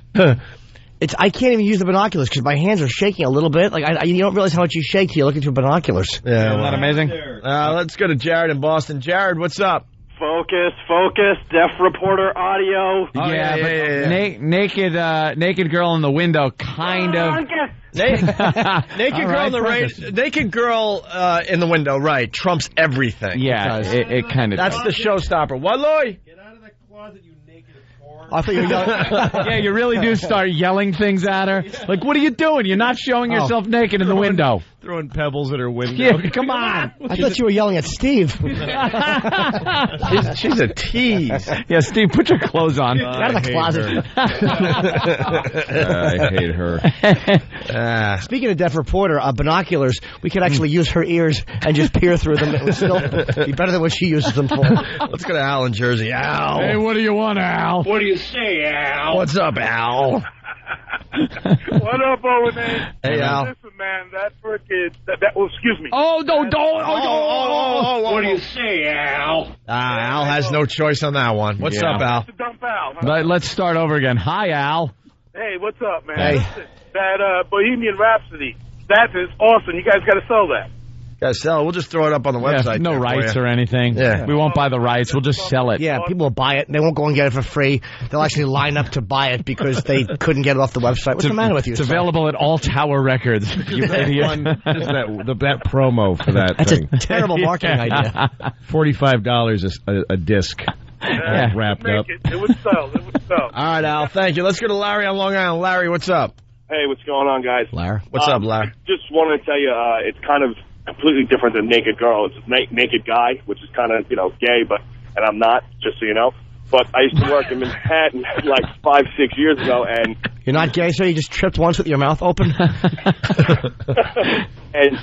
there was a bathroom, and across there was another building, and we were probably about 30, 40 stories up, and across to the other building, a couple stories down, there was this guy that used to sit in his grandfather chair, completely buck naked every day, all day, no matter what, just start stroking himself, facing up all the time. I don't think they're going to let that through either. No. Why would you... Hey, I can almost understand looking once, because you don't know what you're saying. But why would you look every day? No, I didn't look every day, but I just knew he was there every day. How did you know he was there? How did you know he was there every day? I didn't know, you very gay man. How did you know? I have people living in my building, like they're 2 floors down. Actually, I told you one time I was watching sex. I was watching, all I could see was a guy from the waist down, and his hips were moving. It's weird when you see that. I saw a couple of, you couldn't really tell what it was, but he was having sex with somebody. Yeah. And then the next day, I see 2 gentlemen at the sink in the kitchen. I'm like, wow. So I wish I didn't do what I did watching that yesterday. How did that story get hotter? Wow. My wife and I were staying at the Lowe's Hotel in L.A., and it's got a courtyard, so you look across at the other room. Yeah. And we're looking across, and we had just been in a big fight, and we're looking, and there's a prom couple, high school kids in a tux and a gown, just entering a room and looking around and checking out the mini bar and stuff. And I'm just looking at them and going, oh, look, young prom couple. And in seconds, they're just banging really, really fast. And he's his really weird animal-y monkey sex, on display, fully lit. And my wife and I are just watching that and just depressed. It's like we're way at the other end of this spectrum. We're like, That'll never happen to us again. Why didn't you just throw her down? She might have liked it. Excited. I'm just like, what? You should have thrown her down. She might have liked the surprise. Yeah, no, now I should have, and then just walked out the door and never seen her again. That would have been the best ending to that story. So I looked at my wife, I threw her on the bed, had sex with her, walked out the door, and I don't know what happened. Haven't seen her since. Lucky Louie on DVD, starting today, by the way. And that's right. Yep. And Louis C.K.'s in New York, doing some stuff. And you're not staying in the apartment. No, I'm staying at a hotel. Your wife is back in L.A. with kids, and what are you doing? Well, my apartment that she bought with my money is too cold. It's like worse than any place I had lived in when I was in my 20s struggling. And so every time I get annoyed in my apartment, I just go check in it. I mean, it's Manhattan. I stayed at the Waldorf Astoria one night. Great hotels. Very expensive, though. Yeah. How much is the Waldorf for a night? Oh, my God. $379. That was. And that's got to be like the cut rate room. Oh, yeah. That's the lobby. You sleep under the sofa in the lobby. Is there any guilt associated with this? No, knowing the wife's back in L.A. with the kids? No, because she's making me stay in this stupid place. It's just stupid. And I'm sure you don't talk it over with her. You're just like, you know what? I'm out of here. Where are you right now? I'm like at the wall. Sometimes I don't tell her. Sometimes she calls me at a nice hotel. Yeah. We talk. She has no idea where I am. There's no reason to tell her where I am. It's like, oh, no, I'm at the apartment. Yeah. Room service. Yeah. Amazing room service. $300 breakfast bill. I help you. No, I checked into the Parker Meridian today because it's close to here, and last night I checked in there, and I got a king room, no smoking. Mm-hmm. So I go in there, it's 2 small beds, and it's a smoking room. Oh, boy. So I call down and I go, you gave me the wrong kind of room, and they go, we can't move you, sir. It's totally full hotel. And I go, yeah, but I asked for king non-smoking. Yeah, that's a request. It's really too late, sir. We can't do anything about it. And I go, well, that's ridiculous and it's unacceptable. Okay, sir, we'll move you to a king non-smoking. But I thought... Yeah. Isn't that amazing? They're all such lying scumbags. Yeah, you got to turn into an a-hole so they do the right thing. And how does the same room for one night go for like twice the price the next night? Like what happened in the room that made it twice the value of the it's still available. Yep. It's then not a sold out night or something like that. But for some reason, different nights. Oh, man, they take advantage of the tourists around Christmas in New York. It's unbelievable. After 9/11, all these businesses were just crying, please, someone check in. Remember, they were begging people to come to New York and visit? Yeah. Please giving you cut rates on rooms and stuff. Them and the goddamn airlines are another bunch of friggin' crooks. Liars. They're liars. They're liars. Yep. People are traveling now more than ever in history. Right now, more people are traveling by air than in all of history. And fuel prices at a low of, it's like $52 a barrel it's down to at this point. And they're still charging more than it was when it was like $70 a barrel. They're still crying poverty. Well, that's always fake. It's not like they look at the fuel bill. It's not like they're charging us exactly how much it costs. It's like, well, let me fuel this 67 up and see what everyone best ahead. Be 250 people. I flew to Sacramento, and I know the audience doesn't want to hear this, but I was actually in coach for part of the flight. Stop it. I know. For part of the flight? Yeah, well, I upgrade. I'm a platinum member, so I upgrade sometimes. During the flight, you upgraded? Yes, they actually stopped the plane on a cloud. LOL, give me those ribs, you. No, we had to connect through Houston, and so I upgrade on the second half of the flight, the crappy half, and I sat in coach. It's mind-boggling how I'm 5'6". 156 pounds, and I'm uncomfortable. It's like, how does anybody with a man's stature sit? It's like they're just such. They can't treat you like a human being. They've put more seats in there. They squeeze more seats in. I flew back from L.A. once, and it was a 10 p.m. flight, and I'm in a bad mood, and it was full, and I had the one empty seat next to me, thank God. I'm on the aisle, and they're the middle seat between me and this guy. And this family gets on, a man and a woman, and they each have a kid in their arm. The woman scans the place and sees the seat next to me. It's not her seat. Oh, no. She marches over and says, you sit in the middle, I'm taking your aisle seat. And I'm like, no, this is my assigned seat. Well, that's an open seat, and you sit in it, because I have a child. Ew. And I go, well, I travel with my kids all the time. I had never made anybody move. I don't think you can't just make someone move because you have a kid. And she goes, fine, then I'm going to sit in the middle seat next to you, and you're going to have to deal with me and my kid getting up through the whole flight like that. And so I said, I'm getting off this plane. I'm just getting off the plane. It's just one of those things, I don't care the ramifications. I'm just getting off. You just left airplane. the flight. I just picked up my bag and I started leaving. And as I'm going through first class, the woman goes, well, we're going to close the doors. And I go, that woman's crazy. I'm not sitting next to that person. I'm just going to stay in L.A. I don't even know what my plan is. Oh, God, I love Louis And she goes, just sit there, and points at a first class seat. Oh, just sit down. Nice. Upgrade. She needed a fix. You know what you were doing and also. Then she served me the whole flight.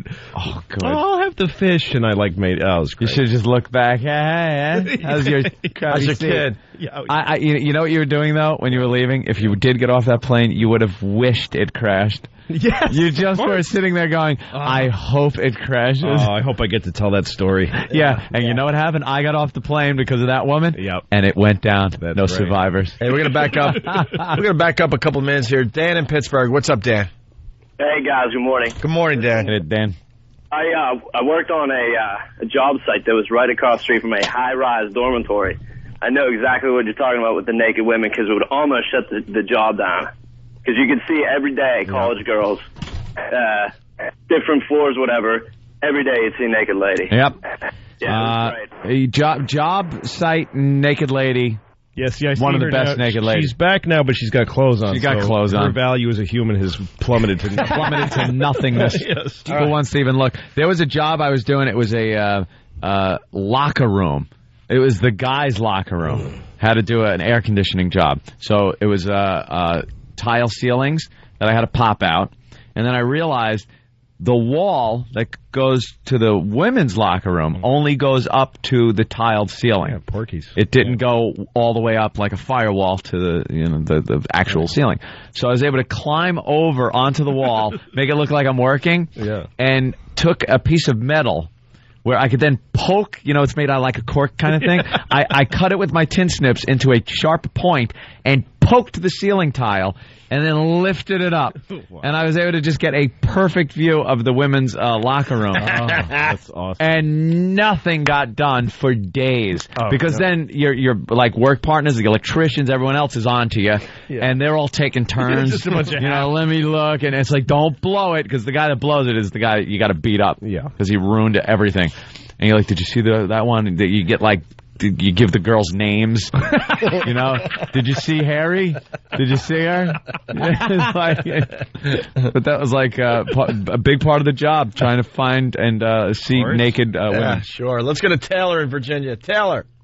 Zero attention span. Play the Karen Meyer audio. Oh, damn, my God. All right, we'll do that next. Do you want to know what a shallow ass I am? When I'm flying home sometimes, I'm actually hoping that the next continental flight from that destination to Newark crashes, and like my girlfriend or somebody, not that I want people dead, but my girlfriend hears that a Sacramento flight has crashed and she's worried about me and she's panicked, but I'm on a flight that's okay, and then she's just so grateful to see me and have me alive. Oh yeah. No, I always all those people have to die so that you get a little bit of nice, hey, she likes me. Like, is that awful? Just so you know for sure that she loves you. No, I used to have, when I was a kid, I used to fantasize all the time that my parents would die so that I could go to school and everybody would pay attention to me. And wow. And that I could hold that press conference that kids hold when something happens. Oh. And that my teacher would take me aside if you need anything. What attention whores. That's what I wanted. That's why you guys are in comedy. I always had I had to land the plane scenario. Oh, really? That was when I was a kid. Always. Like something would happen and only I could that 11-year-old kid solve back the there. situation. Yeah. I have a feeling he's the one. Not only that, there were like things where I had to, like somebody had some medical problem and I had to actually like operate on them on a bus or a plane or something. Why would they go to you little boy? Because it was like immediately something had happened. And they needed immediate attention, and I was the only one with the knowledge to do open heart surgery on a plane with a pen and a bottle cap. Before we took off yesterday, they get on the loudspeaker. But we're still parked at the gate, and they go, "Is there anybody on the flight that has medical expertise or a doctor in case of an emergency?" In case. There was a woman on the plane who was having something wrong with her, and they thought she might have an emergency, so they just wanted to make sure there was a doctor on the plane. How about get her off the plane now? Yeah. How about drag her off by her? Absolutely. All right, listen, we're late, and we got to get the Karen Meyer thing in. Oh. So we'll step aside again, and we'll attempt to do it when we get back. We'll try this again. It's the Opie and Anthony Show. Hear what everyone else is talking about. O&A Uncut and Live, continuing the show on XM Satellite Radio starting at 9 a.m. Eastern. Visit xmradio.com to subscribe. It's the Opie and Anthony Show. Right back at it. It is the Opie and Anthony Show. We got Jimmy on the line. Hey. He's calling us Peeping Tom. Shut up. Oh, Jimmy. Jimmy, what's up? Yeah, guys, when I was in the Union, a few guys got locked up. Once you use binoculars, you're considered Tom. Yeah, but we're not looking. We're actually bird watching, and there was birds flying. Exactly. That's right. There was a bird that landed on the rail. And everyone is a Peeping Tom, by the way. Yeah. If it's there, you're going to look. Yes, sir. Bird watching. The birds had left the nest, and we were staring at it. All right, we could do a few things here. We finally got the Ed Asner cleaned up for this side of the Opie and Anthony Show. Should play for Louis C.K. because we started that storyline, and we got the Karen Meyer thing. As long as we handle it nicely. Huh? As long as we handle it nicely. I don't want to poke fun at people who are hearing impaired. Don't. No. Well, the Ed Asner thing is... good egg. It's quick, so why don't we do it? Because all right. we started the story earlier. It was... Don't do that fast. We were at a poker tournament. We're never getting to the deaf woman audio. We might surprise some people. We were at this poker tournament in L.A. Anthony's playing poker, and it was up to me to just run the ship without him, and all hell was breaking loose around me. Mm-hmm. And, Ed Asner was on our show because we were getting top-notch guests that day. Top-notch. And he was really, really boring, so it was time to try to get him off the show in a very, very professional way. So let's go to the audio now. You trying to get rid of me? Yes. What are you doing, Ben? Ben, sign language. What's the sign language? Ed, that's Ben, and he's our producer. And he decides when a guest is getting a little too boring, and that was the sign that... What the gives and more disrespect to Ed Asner. We're having a good interview with Ed Asner. I can tell you, Anthony, that's the last time I'll ever be on your show. There. No, that was Ben. I've suffered your insults enough, and I certainly wouldn't come back again. I'll be glad to talk to you about the Columbia documentary some other time when he's not around. Can I talk to you, Ed? I'm a big fan. I love you. Absolutely. Thank you. Be sure that he's not in. I know he does this all the time. I'm a big fan. We're happy to have you on the show. He's a destroyer. He's a destroyer. He's like Gordon Gekko. He builds nothing. He liquidates. He's filthy. He's greasy. Yes, he is. I don't want to smell his shorts. He's a Sven in quotes. I don't want to smell his shorts. Ed Asner. Bravo. The great Ed Asner. Thank you, sir. Very nice to meet you. Thank you very much. You're a destroyer. He calls you a destroyer. Wait till Anthony hears this on the replay. Oh, it was phenomenal. Hey, Jimmy, get back here, man. I start sweating. Ed, no, come on. Give me a handshake, please. Dude, Ed Asner just said oh, that's phenomenal. Well, yeah, because then I'm like, all right, come on, just shake my hand. As he's walking away, he goes, go F yourself. He cursed you out. Basically what he said. Go F yourself. Yeah, that's what was happening when I was playing poker. It was just a mess. There was no good cop to be found over at that interview table. Not that day. Well, he pointed out, when you point out the guy giving a signal, that's unprofessional, too, I have to say. Right. There's a guy giving a rap signal. You don't go to him, hey, why is that guy doing that? This is all an illusion here. Don't be a jerk. You don't point it out. No, it's like comedians on stage when there's when you need a comedian, if you're hosting a show, you need a comedian to get off stage, you give him a little signal. It's just part, and then the guy sometimes will look over, oh, you want me to get off stage? I'm off? Yeah. What, am I running too late for you? I'm trying to get the crowd to go, no, let him stay. All right, I'll stay. Sorry if the crowd was enjoying me and I was decided to... get off. Get off. Patrice. All right, Karen Meyer. She's a reporter out of Chicago. She's deaf, and she does disability stories. It's just terrific on so many levels. They have to run subtitles, too. That's not exploitive. But yeah, if we make fun of it, it's awful. It's amazing. So she doesn't report others. She just reports disability. Right. Just handicap stories. I know how great is this? This is the modern day freak show. Yeah, no, I think that. But they make believe it's. If they're going to do that, then the dark side has a right to take a whack at it. Well, yeah. I think she should do it, but I think that she should be forced to wear like a Raggedy Andy wig and just kind of make goofy duh noises. Duh. How can you not make fun of this? I don't get it. That's so cynical. Let's get a deaf woman, but have her always talk about retarded people. Yeah, that's it. Well, she started retarded people. She started a series called Crip Slam Sundays. We don't know what that is yet. They're live performances by people with disabilities, and they use their disabilities or talk about their disabilities. Still have no idea what it is. All right, well, let's listen to the audio. Here's Karen Meyer out of Chicago. The theater marks the return of Crip Slam Sundays. This is an innovative series of live performances by and about people with disabilities. Karen Meyer joins us with more. Karen? What? I mean, come on. Oh, my God. Yeah, they run subtitles underneath because how are you understanding that? Yes. You can't understand her. Yes. So why not just run the subtitles? It's the news, and she's on. Why is she on it? No, that's just they're exploiting her. She should only be on the news. They should pan to like a body in the street with a sheet over it and a stop sign that she didn't see that she just waltzed through, or a don't walk signal like being shown. You could still see, Jim. No, but you couldn't hear the horn beeping. Right. Okay. The car barreled out of Sure. Useless. And about people with disabilities. Karen Meyer joins us with more. Karen? I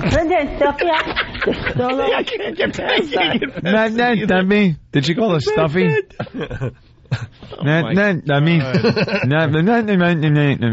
my God. What? Here's the thing is that when somebody talks like that in any other context, like whatever, they're in a line and trying to get their Starbucks, it's not funny. No. Okay? It's just the person doing their best to communicate with a handicap. But when you say, here's a reporter, Karen Myers, and now to Karen Meyer.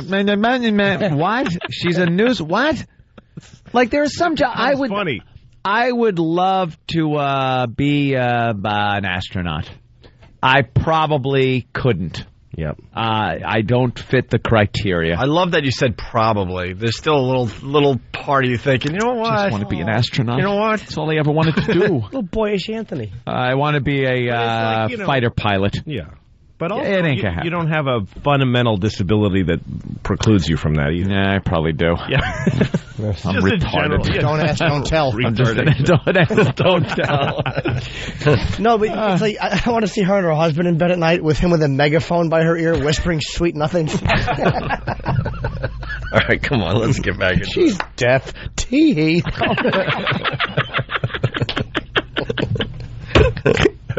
Her ears don't work at all. Oh, they're awful. They should have police tape across them.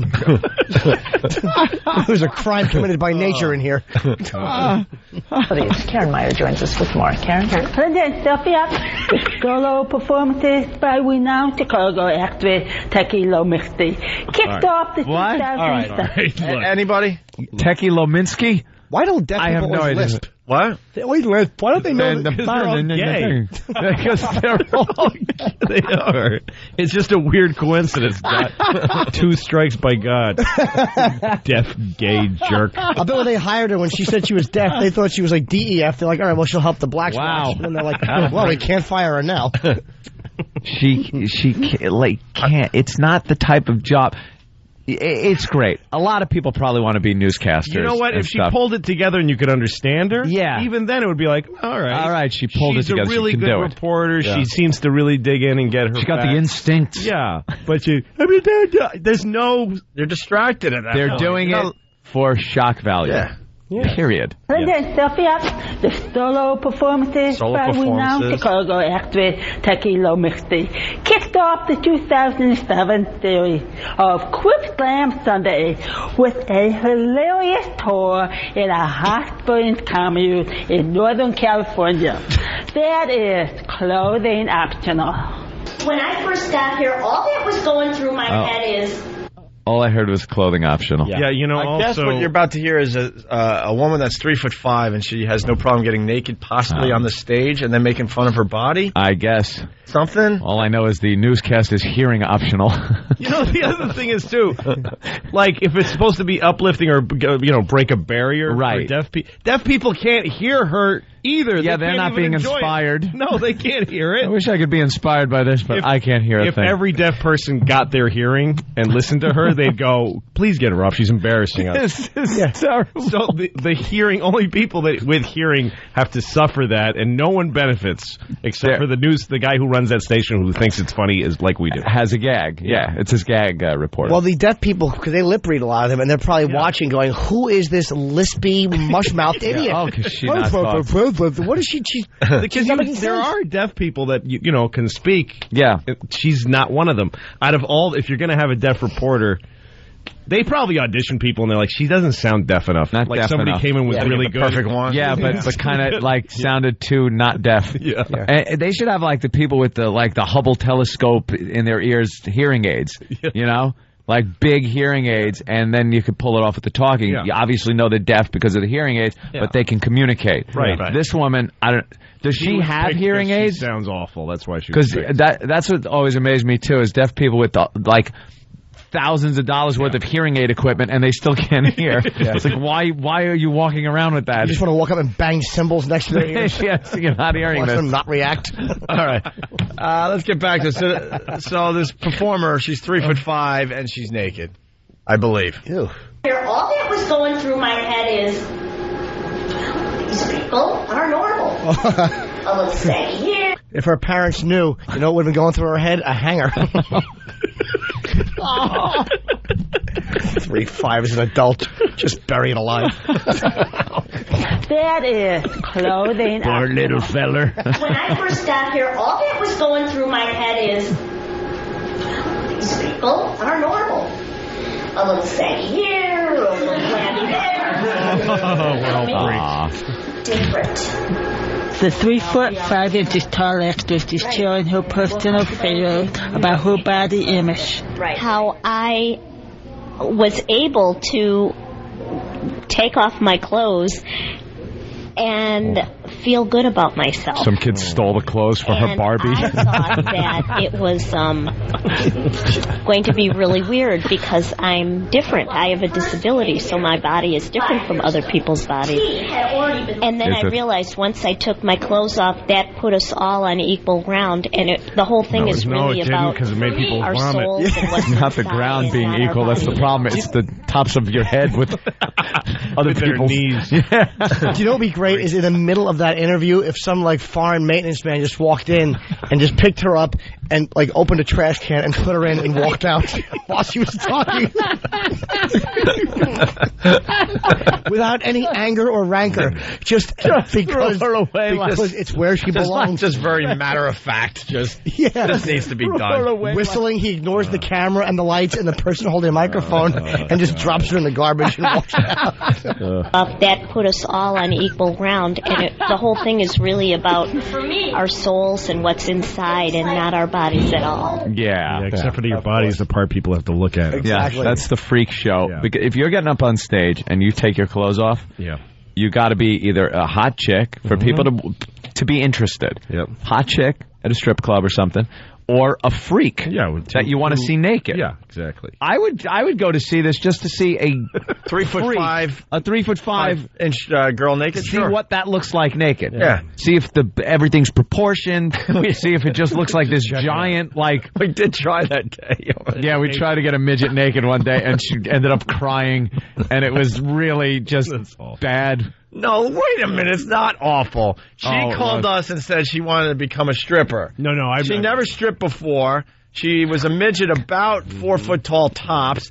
And we're like, well, why don't you come in, try it out on us, and maybe we'll give you some pointers. We've been to some strip clubs in our day. Oh, totally. And so she gets on the console. We start up the music that she picked out, and she starts stripping. And next thing you know, she just starts bawling. We're like, could you take her fault? Because we're asking her to take more off. She took like her top off, and she's in her bra and panties on this console, and it just looked like... That's when it started to suck for her, just that one. Oh, yeah. Oh, yeah. Because then we started noticing, And we weren't mocking her. We were just fascinated. Midgets' bodies, just things are poking out all over the place. They got those bow legs and stuff, and she's just standing there with those little Popeye arms, and we're telling her, all right, now lose the bra, and she's like slowly, and then we just see tears coming out of her eyes, and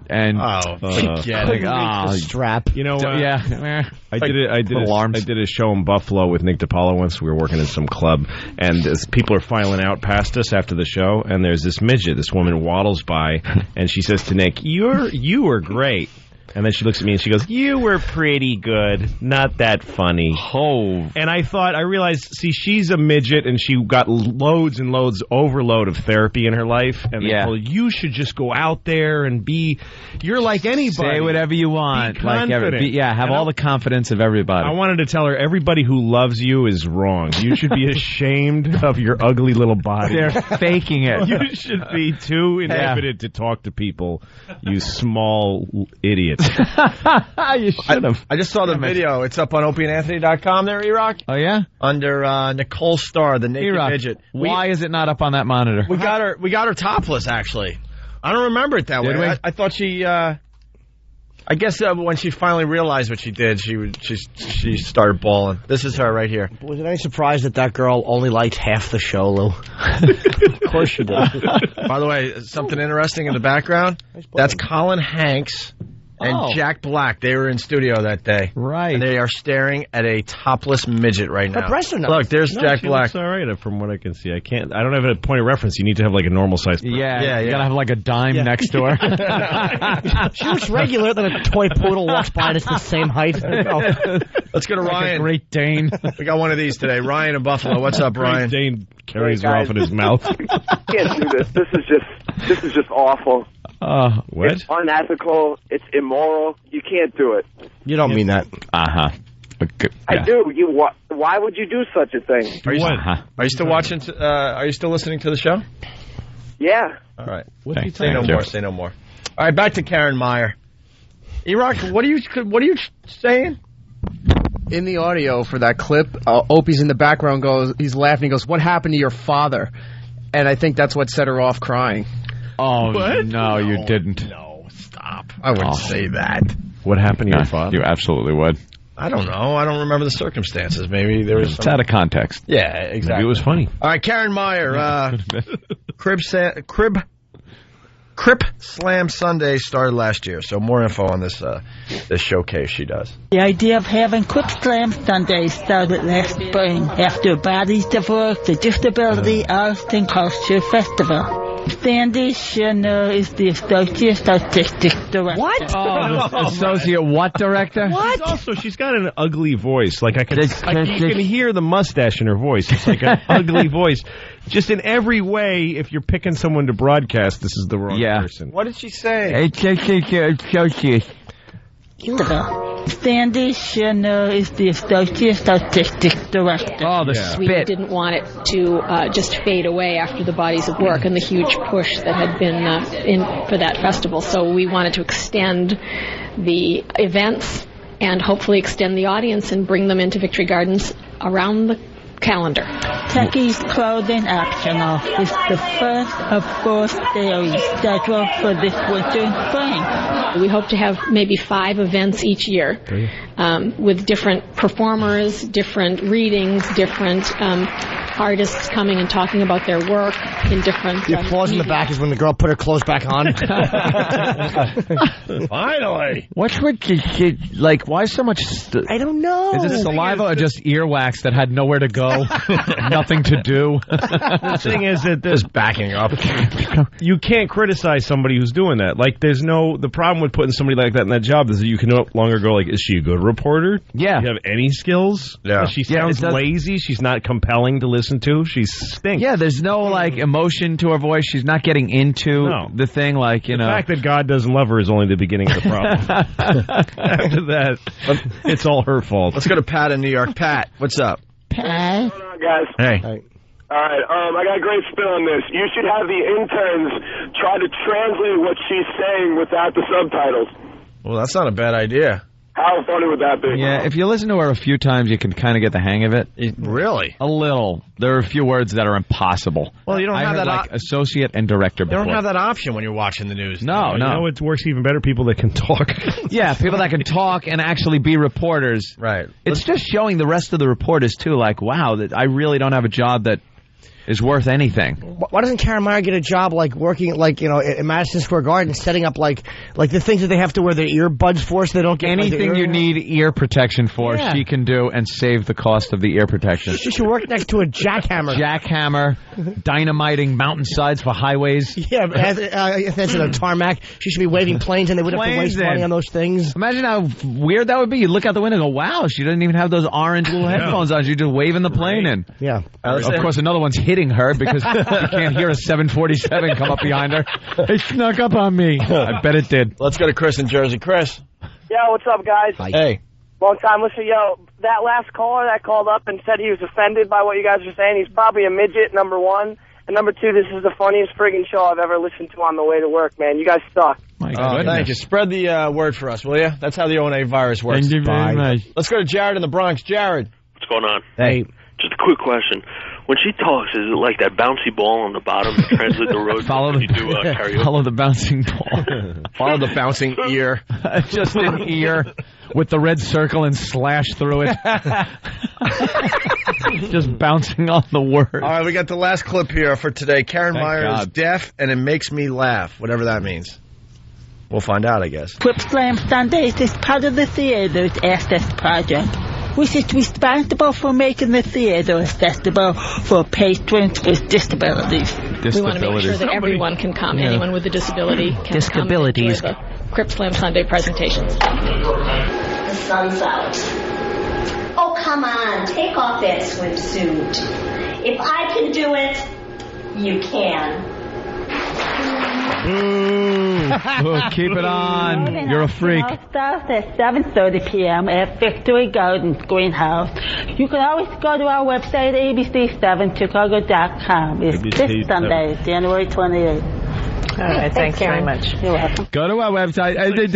I always end up, it's like a porno site. I screwed up. I got like spyware on my computer now. It's like somebody threw a bunch of consonants in her mouth. Tumbling out every time. You might as well just punch the keyboard and add .com because that's about what she did. She said, right. Gargling with alphabet soup. Could you say something of substance, you silly goose? And the reporters, the other newswomen, they seem bothered coming out of that story. Like, oh, thanks, Karen. Thanks, Karen. When is this gag going to be over with? Who wants to watch a 3'5" woman naked? Pedophiles enjoy that lady. She's terrible. All right. Like I said, freak show factor, you would want to see that. But there's no artistic thing going on where it's like, wow, people are really... Like, this woman's delusional. She's like, wow, I'm so confident, and if I'm naked up here, it shows that, look, we're all the same, and we have... No, it's sitting there going, I want to see a freak naked. That's it. The value of naked people on stage is very basic. Yeah. There's no nuance to that. Yeah. No. You're either, aroused or laughing. Or laughing hysterical. Right. You're not learning. You're not learning. Yeah. My mind is just broadening with that naked midget. Fantastic. I'm learning something about myself here. Yeah. We got a request coming in from Craig in Florida. Craig, what's up? Hey, how's it going? Just love the show. Yeah, I just want to hear you guys do David Caruso do a Karen Meyer. Karen Meyer style. / David Caruso? Yeah. Let me think here. I have no idea what to say as Karen Meyer. Doesn't have to make sense. Oh, Mephank, it's not about to say that, but that's all right. As good as you get. We'll play What Did We Learn on the Opie and Anthony Show. You little parrot. Maybe get into Tyra Banks a little bit. Don't forget Lucky Louie on DVD starting today. Get it. Louis C.K. in studio today. It's the Opie and Anthony Show. It's the Opie and Anthony Show.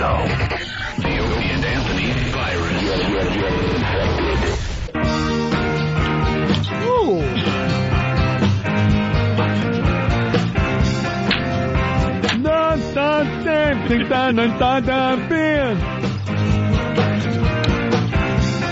It's the Opie and Anthony Show. Anthony in Forest Hills, you're next on the Opie and Anthony Show. What's up? Dude, you guys, that was the funniest thing I ever heard in my life. But listen, at the end of that bit, the funniest part of that bit was when she returns it to the newscasters, and it's almost as if the newscasters picked up the jellyfish, and they were like, "Oh, thank you very much." Yeah, they were very annoyed that they have to be part of that circus. I didn't catch that. Yeah, they sounded very... You got to play that again. It's hysterical, guys. See ya. All right. Quieter. Yeah, we'll try to get that on. And then during the commercial break, we're watching the local news here. We want to be informed. We're a morning show. People want their news and their weather, sports scores, and all that crap. So we try to work it into the silliness. So we got 4 or 5 news channels on. We got the CNN. We got Good Morning America. We do a little Fox News channel over here, and then we do a couple locals up here on this wall. And Fox 5 here in New York did it wasn't even a short story. It was like a 5-minute story on roller skating. Yep.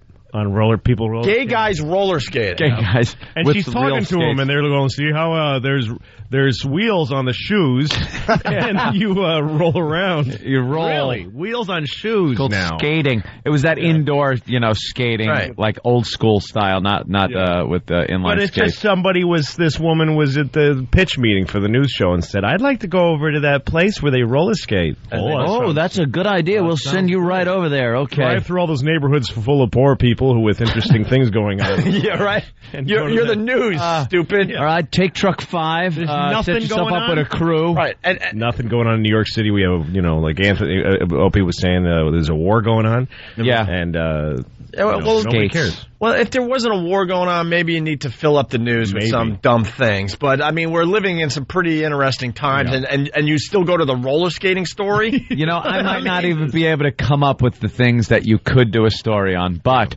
skating is probably far down on the list. And if you want to keep it light, there's something with Iraq soldiers. There may be some kind of light. Light? Hey, no. Light artillery. No, obviously. The only light thing. Obviously, there's horrific things going on, and we're over 3,000 dead, but I'm saying at least make it about the war somehow. How about the I don't know. People in if you're going to do special interest stories, do them about a town in Iraq, or in Fallujah, little fun things that they do for entertainment. Yeah. Here they dig a dirt bunker and they hide, and the children run around with bombs strapped to them. Something cute. Yeah. And Louis C.K. was saying during the break that he would love to just take over a news channel. Oh, it'd be awesome. Just a news station. Just go to crappy little market. Go to whatever, Buffalo or Dayton, Ohio. Hey, we love Buffalo. All right, Dayton. Go with Dayton. Or Houston. Youngstown. Buffalo suffers enough. Youngstown, Ohio, take their lowest rated local news and just say, just give me the station for 2 weeks. Don't tell me what to do. Know nothing about news. You'll be number 1 in 3 nights. I guarantee you're right. You're absolutely right. If you had no regard, but you have the same equipment, you have bands with satellites and all that the ability, stuff. And press passes. Yep. We're gonna, wherever you want to go. We're going to go to the city council meeting and just shout, shut up during the entire... whatever it is. Yeah. Or just cover, just go to somebody's house, a random house, and say, we're doing a week of features on this person, and just bother them. A week? Just bother them day after day after day. Now we want to talk to you more about what happened when we were in high school, but nothing happened. At least that wouldn't be faking that you're making a difference and informing the people, because this is just entertainment. Yeah. And that's all it would be. No, it's even worse in small town. I live near Albany, and I get the Albany local news, and everyone's doing the same story about some guy who moved into just broke into an old lady's house and basically lived there, raping her, eating her food, and watching her TV for 3 weeks. That's great. And then finally somebody came to visit her that didn't love her enough to come 3 weeks earlier. And they went, oh my God, who's this guy that's been raping you all this time? And she's like, thank you. Hello. And all 4 stations are there talking to her and the guy, and that's all there is. I didn't know the neighbors. No, something was going on there, but she was always very, she never really came out a lot anyway. Yeah. It's when they find the crazy cat lady. She's been dead for like a month, and you realize, was there anybody that called or? Cat feces up to the window. Nobody knew it was always weird. good. Right. Stories are so common, too. We got today's PSA. Ooh. Okay. Yeah, very, very serious. We do work here. Yeah, very serious. We try to get things done with our airtime. Yep. Okay. Shira and I want to talk to you about something that's very personal. Your body. Remember, it's your body and no one should touch you in a way that you feel is wrong. I'll get anybody who tries it. It's not that easy, Orko. Hell is that? It's hard for a young person to admit that he or she has been touched in a bad way. If you've been touched that way, don't be ashamed. Tell someone you trust, like your parents, your doctor, your teacher, or counselor. She was very badly raped, you see. Right, Orko? Right on. Victim of the modern age. And in the next scene, they should show someone confessing, I was touched, and then none of the adults believing it. You're a dirty liar. Shut up, liar. You're just trying to ruin my relationship. You're just trying to get some ice cream. Your stepfather pays the bills in this house. Oh, God. Oh, my God. What is that from? I don't know. You missed the last part. What are the characters? About talking to some clergy. Well, they didn't mention priest though. They didn't say talk to your clergy. It's He-Man and She-Ra. Oh, is it? Yeah. That way, don't be ashamed. Tell someone you trust, like your parents, your doctor, your teacher, or counselor, or your minister or rabbi. Minister or rabbi. Right on. Not a Catholic priest, though. Right. Yes. Don't ask them because they might masturbate to the story. They say, you're a rabbi or a priest. They show a rabbi, but the priest is like hiding himself under a coat, being led away. Police officers. Don't tell a priest. He's going to ask for way too many details. That's right. Visit your priest in prison and tell him about it. Talk to the priest, and then the kid points at him. That's him, Mommy. Well, you're confessing to your priest. You go, remember when you and I did that? Confess to your priest if you can find out what parish he's been shipped to quickly in the middle of the night. Yeah, priests move like sports teams move. In the middle of the night when no one's looking. Get him out. We traded him. Right, jeez. That's a great point. Just change their name. Hose them down, change their name, and get them back up in front of everybody. Put them in another church. We couldn't call the cops. He had a no prosecution clause in his contract. It's really true that the Catholic Church, if you look at it from that, I mean, if you landed on this planet and looked at the Catholic Church, you go, so they exist to have sex with boys. Yeah. Like they are. That's what they do. The greatest boy sex network ever. Everything they do facilitates sex with little children. With children. Thing. Yeah. Aliens would say that, and and they run the whole planet because apparently they get away with it. Yes. Too, so tax deductible boy sex. Hey, let's go to Jay in Florida. Awesome. Jay's got a confession. Jay? Yeah, awesome. I tell you, at least 80% of the gay community skate, and you really haven't made love to a man unless you've done on a pair of skates. There's like no work is required. You just roll. You could have just ended that sentence with us before the skate part. Yeah. You really haven't made love to a man. Yeah. Just stop right there. Skates don't really come into play. Well, it's the whole part of the skating that's interesting. All right, go ahead. You talk. Why would I want to chime in? It's all about you. Go ahead. Get your thing in. Go ahead, sir. Finish up. I didn't mean to interrupt with a joke attempt. Yeah. You go right ahead and keep barreling perish through. the thought. Go ahead. Come on. What were you trying to say, Jay? I was trying to say that, I strongly agree with, like gay roller skating is just fabulous, and I'd love to see Jimmy in a pair of roller skates and short shorts. Is this, try to make a bit guy? I don't know. Is he trying to... What are you doing, sir? Yeah, you want me to cut the back out of my shorts and learn to, touch my toes and skate backwards, sir? What's the gay roller skating mean? You're obviously not a gay roller skater. I'm on my way to work here. I really am. Do you realize that we almost had a perfect radio show? Wow. Almost. We were so close, and then your call. Right. It's going to go into the books as a 99.9% perfect show. Oh, shut up, Jay. It didn't work. You stink. You stink. I wanted you to sign my balls at the buzz. You stink. Good day, sir. Good day. He's getting dumped out of, stupid Jay. He's getting dumped out of. He just, What God. Didn't get dumped just should have been dunk. We were hoping was a dump. We're hoping to give the people one last laugh before we got out of here. Yep. Now that's not going to happen. Now that call should be treated with radiation. Didn't even talk like a deaf lady. No. We're going to have to go old school just to get a laugh out. It's Marty in Connecticut. Hey, what do you call a gay roller skater? I don't know. What do you call a gay roller skater, Faggot. Marty? Rolade. What? Rolade. Yeah. Oh, God. That's Well, sir, 1986 joke. Well, Rolaids are actually technically used for acid indigestion. I don't see how that ties in. True. I didn't even look into it logically like that. Yeah, I don't get it. Oh, look at the music came on, Opie. Yeah. Hit a button. That Jay, we all bombed after Jay called. Yeah, that's right. Was he sucked the energy out. What a way to end. That's it. We want to end on an up note. That's right. Today. You want to laugh today? Here's what you do. Huh? You go to the store. You pick up Lucky Louie. Oh, look at that. And you pop it in. And you seen an episode. You go, oh, okay, let me watch it with some commentary. That's what I do now. That's right. Very good.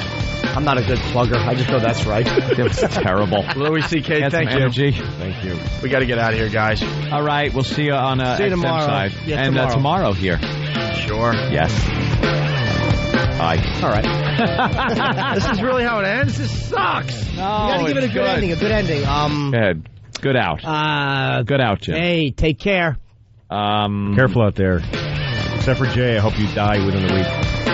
How about, hey, thanks to everybody, except Karen Meyer. Oh, get it. Please.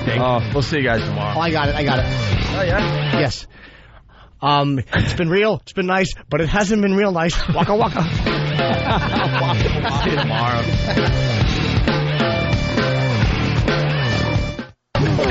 It's the Opie and Anthony Show. Opie and Anthony, XM 202.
are the most vile, despicable human beings in the country. Creeps, ankle biter. Obviously, the strength is their ability to turn mistruth into something people would believe.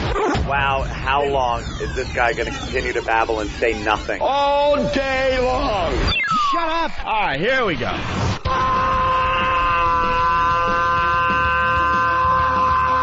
Welcome to the Opie and Anthony Show. It's worse than I imagined. That's terrible. I'm sorry. We are a bunch of dopes. I think we're lewd. We're probably pushing 20 arrests because of this radio show. Out of touch cornballs. 3 retards. We have the effect of Tylenol PM.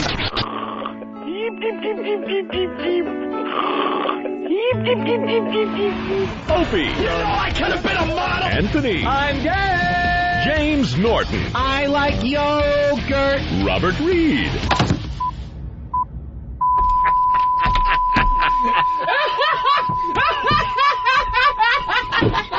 But enough of this palaver. Let's get the show on the road.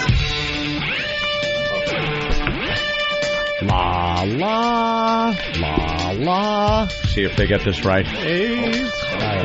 Just send someone out for the Vista. Oh, you getting the Vista? See if they get it right. I bet they don't. Nah, they'll get it right. There's 18,000 different versions.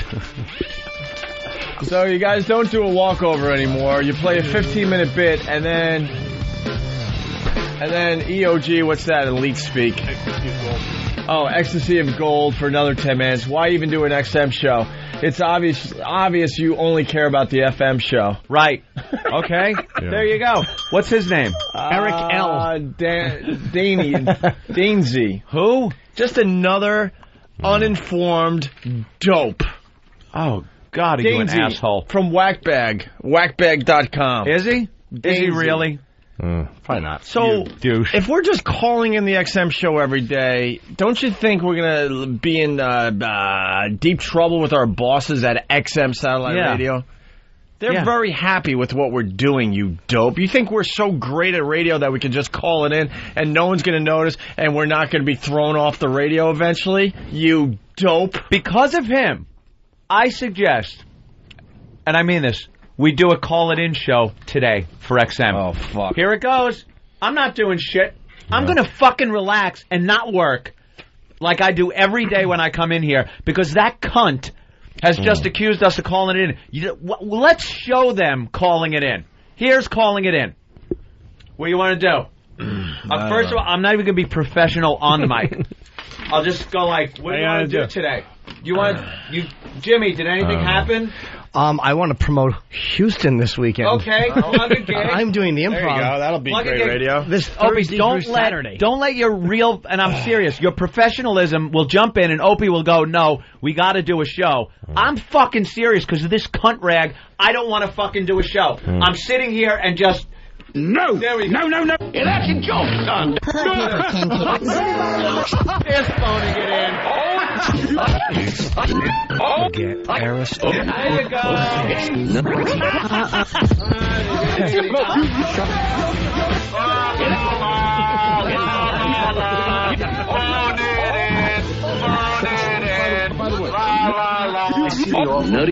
Shut up! There you go. Only another hour and fucking 40 minutes of this left. You can keep doing it. It'd be great. It really was. It would be great. All right, that's our first break. Now let's take a fucking commercial. Because we're phoning it in. We don't do commercials. You dumb fuck. You stupid fuck. See what you did? Look what you do now. Look what you fucking did now. Fucking idiots. The only guy, his mother has 2 holes and shit comes out of both of them. I just hate... You did something good. Sorry. I just hate dumb, stupid people, and there seems to be a lot of them on WhackBag. What a cunt. I'm sorry, WhackBag, because you guys do a lot of great things for the show, but there's a lot of dummies that you allow to just control the place from time to time. We can't phone in anything. Do you understand that? Phone it in. If he was going to phone in, it would be a day off. Do you understand? You call up and go, I'm not coming in. That's phoning it in. Do you understand that we just can't do that even if we wanted to? Because eventually they'd be on to us and we would not be doing a show. We wouldn't have our own channel on XM. Can't you think through some of your stupid thoughts sometimes? Steve. How about this? How about this? This morning at 5 a.m., I had the phone in my hand, and I said to myself, I'm too sick to come in today. And I was going to call Ann, because I know he's just about ready to commute. And I'm like, all right, I'll even save him the drive instead of getting the good news when he gets to work. Yeah, that would And then I'm suck. thinking, you know what? We're not in a position right now to take any days off. We took a lot around the holidays because of shit that was happening with Jay Leno and doing a speech for the big boss and then taking our normal vacation. I'm like, fuck, I am really sick and should have just taken today off. But I know we just can't in the overall scheme of things. So I dragged my ass in, and then I said to Anthony at the other office, I'm like, Ant, would you mind if I just went home after the first part of the show? Because I really just need to rest and get myself together before this turns into like a week of being sick. And then something got to me, and like, you know what? Fuck it. We'll do the second half of the show. So then they decide to help me out personally by playing a longer bit that no one has heard in probably 5 fucking years. Right. And this Dainsy has to fucking go with the old gag. You know, they're calling it in bit. Calling it in. Good job, you douchebag. And no, I'm not starting to promote FBA either. It's the same animal. You people think all these. It's fucking. You know what? FBA.com, the full-blown AIDS site, and WhackBag are like. That stupid Star Trek episode with the guy with the half white face and half black face, and the half black face, half white face, Frank Gorshin, where they're fighting, and then they ask him, what are you fighting about? You're both half white and half black. He goes, but he's half black on the left side, and I'm half black on the right side. It's the same fucking thing. You could go there, too, and see other shitheads fucking with the same input. By the way, the XM show has been better than the first half of the show lately. And then, you know, by a week or two will go by, and the first half of the show will be better than the depending on them. Yeah. But no, that's just how it is. It's how the show goes. And then they're like, oh, they're paying more attention to the FM. Oh, they're paying attention to the XM show. No. Oh, they're giving up on this. Oh, they're phoning this in. No, we have to pay attention for 5 to 5.5 hours a day. Depending if we're staying late or not. Guy's infuriating. And then you get other guys, why don't you go until noon? Because we don't have to go to noon. They want us to go to 11. When we go past 11, that's because we're having fun or we're trying to get something done before we go home. I'll get a real fucking job if I want to work that many hours. 5 hours a day is a long show. Some sympathy here? I doubt it. Dainty, you're a piece of shit and you know it. Yes, you are. You're a piece of shit. I have a question for Steve. Use your fucking brain. Raise your hand then, Jimmy. We can't call in anything. Steve's ever. busy. Steve, call on Jimmy. He's raising his hand. I'll wait till we're done. I have a question for you about somebody pointing something out to you. That's all. All right. It was a humor remover. That's why. Oh. What were you wearing on your back before? Microphone, please. Microphone. Why would he have a mic? What was I wearing on my back? Why would it be on? Why would it work? And now once it's on, we're like, why was that turned on? Why is he speaking? I believe I was wearing a Post-it note. On the back? Said what? On the back of my leather jacket that said gay police. No, yes. I didn't put it there. I just saw it, and as you should, I found it amusing. It's funny. But now it was on during the elevator ride and everything. What happened to that thing? It got pulled off by Poe, I believe. Fuck it. Why? You see? Oh, boy. Why? I don't know. Perhaps he was being considerate. That's what I was... Why would you inconsiderate to people do that are laughing at you, though. I didn't like. That's inconsiderate stuff. Yeah. And what is the great, the good of the more? Why would you remove a gay police sticker from a gay cop's back? Wait, hey, no. You never passed the police test. Paul, why would you do that? I caught part of it, so I didn't. I didn't know if Steve had seen it. Did you pull off a Post-it off his back? I just saw like karate kid music. I just saw Steve walking away that said "gay police" on his back. Yeah, I found it very amusing. Hysterical. Now it was funny, and it was on the whole elevator ride up and everything. People saw it that didn't even know, and the walk over. And even if you saw it after 3 times you've seen it, it still made you go. Of course, it's funny. Yeah. He's still a fan. Still worth a policeman. Gay police. Why would you take it off his back? It was great. It was funny. I loved it. I laughed also. So why'd you take it off his back? Yeah, I thought it was one of the guys that did it. I didn't know. Who did it? I don't know. I didn't do it. Well, dude, it doesn't matter if an intern did it. One of the guys did do it. I'm sure it wasn't actually the police commissioner. He didn't give an honorary sheriff's assistant. And it's a weird way they do it secretly. Yeah. See, that's one of those jokes that doesn't really have a time frame. It could go for all day long. Yeah, really? All day long. Yeah. Well, it's almost like you don't want to run up and go, "Hey, fella, you almost got kicked. Look at this sign on your back." You kind of wanted to keep it on. Get kicked all day. Wonder what happened. Yeah, I was like, why would he take it off? Like, I didn't know why. I wasn't angry about it because I saw it and laughed at him. But I'm like, one of the guys probably did do it. Maybe probably Travis or of course, or fucking was it Sam? Sam. Of course it was.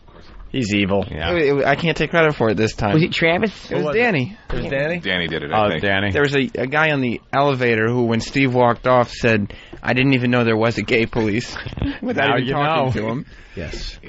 Apparently, They're the same honorary member. So what happened? Your handwriting is awful. I can't read that. I don't know. That's just my nature. I try to help as much I as know I can. you're a protector. We Protect get and it. serve, yeah. No, but that's weird though, because it wasn't like that's almost like someone. If someone said 2 Jews walk into a bar, he'd walk in the room and go, "Well, who do they lease it or own it?" All right. Well, I just want to get to the bottom of it. I didn't know why. High doses of Post-it glue can be toxic, gentlemen. I was saving him. All right, Paul. And I have. Thanks for making the show safe. I have. Jesus. There he goes.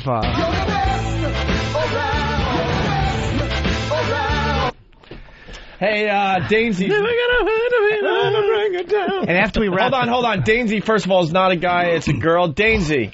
Oh, it's a girl. Guys. Hey, cunt. How you doing there? Hey, you old dick ditch. yeah. You're bleeding, so we all have to suffer. How you doing? Well, what Daisy? What was that about? What's up, bloody Okay, twat? guys. It was not me. I just got out of a meeting.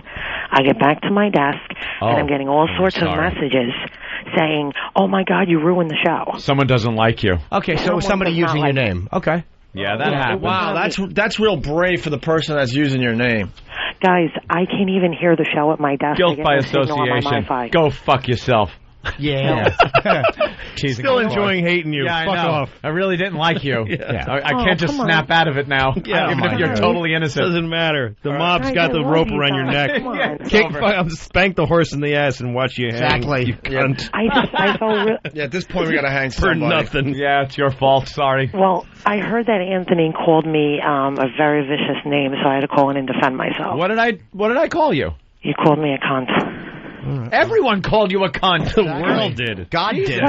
But the difference is I love you, Anthony. But it wasn't. It doesn't. In the world court, you're a cunt. It's too late, even though you did nothing wrong. It wasn't you. It was whoever took your name. Somebody doesn't like me, so I just felt like I had to call in. Now there's controversy. Coke Logic saying that another board is sending an instant feedback. Yeah, see, that's what I mean. Yeah, of half course. black, half white. So full-blown AIDS is battling with WhackBag. We know this battle has been going on for years and cost thousands of innocent lives.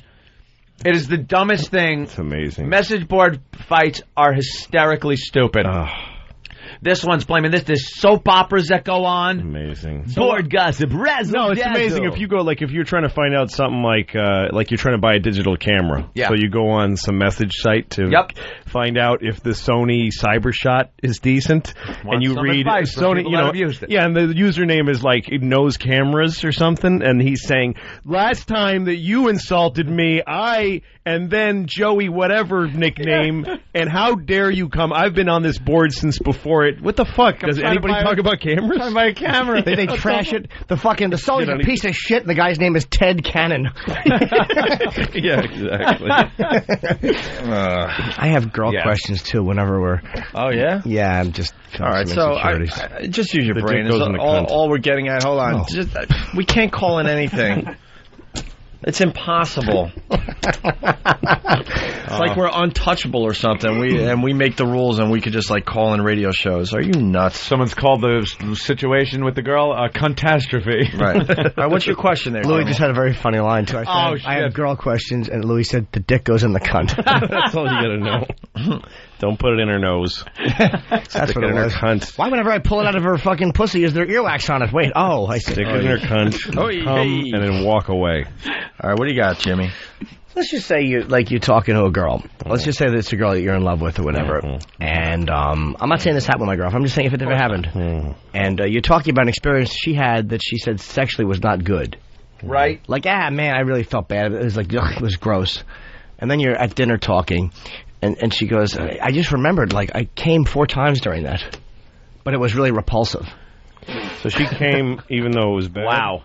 That happened to me one time years ago. She brought it up. No, well, I had actually... How did it get brought? Wait a minute. You mean something that happened with her and somebody else? Yeah. What happened was this. I was dating a girl once who had a sexual encounter. She was talking about it. And what was the sexual encounter that she... Just had sex with a guy. I mean, it really was nothing major. How was it brought up? I ask sex questions. Oh, okay. But I forget how. Why would you do that to yourself? I'm crazy. You ask a girl about sex she's had before. Oh, yeah. Why would you torture And yourself? she said it was bad before, and then she later said she came 4 times during it. Yeah, but she said it was bad. Not bad like a rape, but just like, ugh, I felt gross. It wasn't enjoyable. But she came 4 times. Was it because of... I know you don't want to get into specifics, so we'll go... No.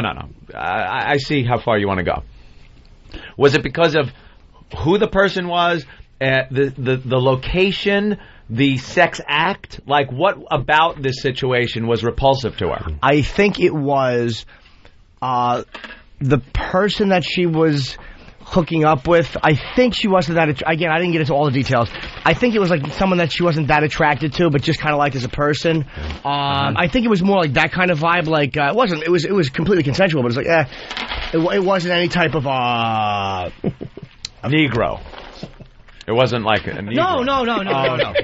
No. Just thought I'd throw that out there. No, don't put that thought in my head. No. It was just like that, and it wouldn't have been a big deal if she enjoyed it. It was like years before we met. It was nothing. So what's the problem? My question is, it was not really a problem. It was like, it was really gross, and then like we were talking about something. How much later? Did hours go by or days go by? Oh, like weeks. Weeks went by. And then saying I was reading something, I wrote about it at the time, like kept like a diary or something, and goes, I came 4 times. I didn't even remember that.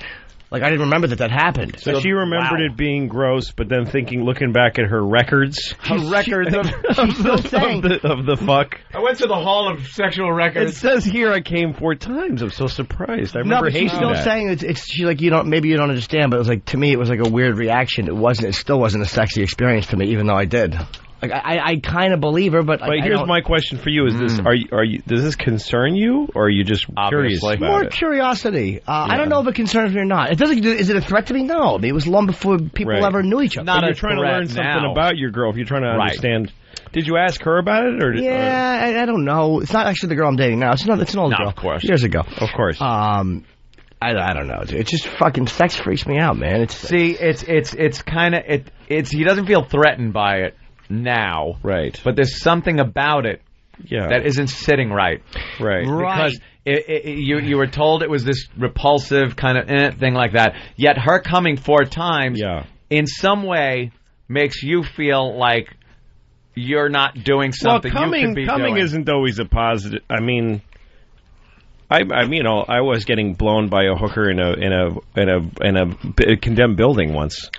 With like a broken window, and I thought I was going to get mugged because she had some weird friend in the next room. It was a really bad situation, and I came, No. That girl later became my wife. Right. But I'm saying, like, I was even at the time joking with her, and I'm like, you don't, like, just a word of advice, you don't tell the guy you're dating that you came 4 times with someone when the guy you're dating has never made you come 4 times. Oh, I see. You don't... But you're asking the question. No, I know. That's what I'm not mad. I wasn't mad then. You haven't broken that record, that I barrier. don't know what it is. That's what I can't give you a logical answer. Are you sure she wasn't kidding? Why would you ask That would be hysterical. Yeah. What a great joke to play on Jimmy. Just to sit there and laugh and go, I bet this fucker is toiling over this. I don't know. Why? There's like a certain line you go through. Have you made her come yet? Yes. Oh, yeah. I mean, But not 4 times. Is that really the thing? 4 times by having a lousy fucking time. Yeah, like, I just, it's almost like, I don't know. I'm in therapy now. I went back to therapy, so I'm like going through all this weird sexual questions and stuff. Not like, but just like bizarre, like, what do I like sexually? Like, am I a pervert? Do I want to spank somebody? Do I want to be gentle? Like, I don't even know when I'm turned on half the time. It's like I'm such an addict. I jerk off so much. I'm having this weird stuff with Your therapist sex. can't wait for you to come in. Oh, believe me, I'm late. She's never complained. Don't worry, sit. Yeah, no, you're the kind of patient she trained for. Oh, yeah, I'm a mess. She told me. Everybody else is like, my boss did something weird today. Yeah, Jesus. Oh, Get Jimmy in here. I just fucking have hookers shat in my mouth. I'm not sure how I felt about it. Is it kind of a... Well, Jim, let's talk. I can't believe you asked the current girlfriend about her past. I know. Wow. She said to me, she goes, wow. She goes, I've never had a guy ask me these questions before. That's and good. a part of me does it, like, part of me does it because... most guys out there would not ask. Yeah, but a part of me is like, a part of me, A, likes to hurt myself, so wants to hear bad things. But there's a weird OCD thing I have, which you'll get. It's like, I almost feel like it's dishonest. If there's a fact there, I almost like, if it's not spoken about, it's dishonest. I know that sounds crazy, but it's like, if I'm fucking a girl, right, and she doesn't think my dick is big enough, even though she loves me and she's enjoying sex with me, if she doesn't think my dick's big enough, that's a fact. So it's almost like I don't want to be patronized by not being told that. Like, do you understand what I'm saying? Like, that's all problems inside of your brain. You're probably right. If you're fucking a girl, oh my God! All right, this is Jim's brain. Okay, he's fucking a girl. What you should be thinking of is, oh, pussy around my dick. I can't wait to come in her stupid mouth. Yes, that's all you should be thinking. But you're thinking, I know that deep down inside she thinks my dick's not small enough, and if she would just tell me instead of this facade. I'm screaming while I fuck her. You're out of your mind. He probably puts it in and looks for this reaction. Yeah. And if he doesn't get it, he's thinking, is my dick too small for this girl? My dick's too small. And she's not being honest and telling right. her. And his ideal situation, situation would be for her to go, Jimmy, your dick is just not big enough for me. And you'd be, the honesty, thank you. Yeah. No, but I'd be devastated. Like, of course you would, that's what I'm saying. You're digging in her subconscious mind and in her past for something to bum yourself out with. Yes. You have a beautiful girlfriend that is funny and that loves you. Yeah. And you're looking for some shit. She told me that, You're looking for some crap. Yeah, what are you fucking looking for? She said, and I quote, why won't you just let me love you? And, God. No. That's simple. Because my dick's too small and you're a whore that came 4 times with a guy you hated. You're dishonest. But she said to me, she goes, why would you, she goes, why do you think you don't have what I want? The point I'm making by telling you this stuff. You don't think you deserve her. I pretty much know that it's me. I'm not an idiot. Like, pretty much. Here's what I would say, Jim. You could be absolutely sure. Here's the good news. Is that you're a little more conscious and aware than somebody who just says, fucking whore doesn't like my dick. No, you're aware that you've got to, you're trying to figure this out, which means you probably and you are. You're a lot more fucking, like, reasonable about this stuff than I think you used to be. Because I know her well enough to know this. She doesn't cheat. She doesn't fucking sleep around. She never, like, I know all these things that I actually know. I don't just believe because she said it because I know it. So it's like, well, if I'm having these thoughts, it's got to be fucking. I'm crazy. Like I'm fucking. Sometimes I think I'm fucking. Like I'm like not crazy in a fun way, but then I'm like crazy. You're trying to take a good thing away from yourself. Yeah, maybe that might. You've spent a lot of your life coping with being unhappy, and now things are going for you. You're a talented comedian. You got a career. You're actually starting to take care of yourself physically, and you've got a girlfriend, and you're not used to that. So coping with good life is hard if you don't have the skills. I keep waiting for things to end. So you're trying to go to a comfortable place, which is misery, because you've given yourself a life of comfort and misery. Your therapist is Louis C.K. I know. It's fucking what the fuck happened? And he can't wait for Wednesday afternoons. but I fucking, it's almost like, I know I've talked about this stuff before, but it's like, I know I'm not alone with it. I know other guys think it. And I don't know if it's just part of my personality or part of being a comedian, but it's like I just say it. I mean, maybe it's just part of my personality. I'm sure non-comics have this shit too.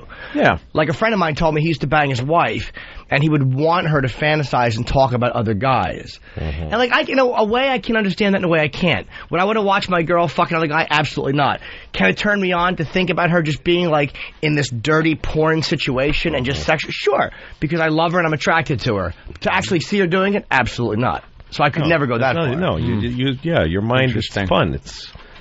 It's sexually stimulating. But I don't know how to take this stuff. That's what fantasy is, but that's also what the past is.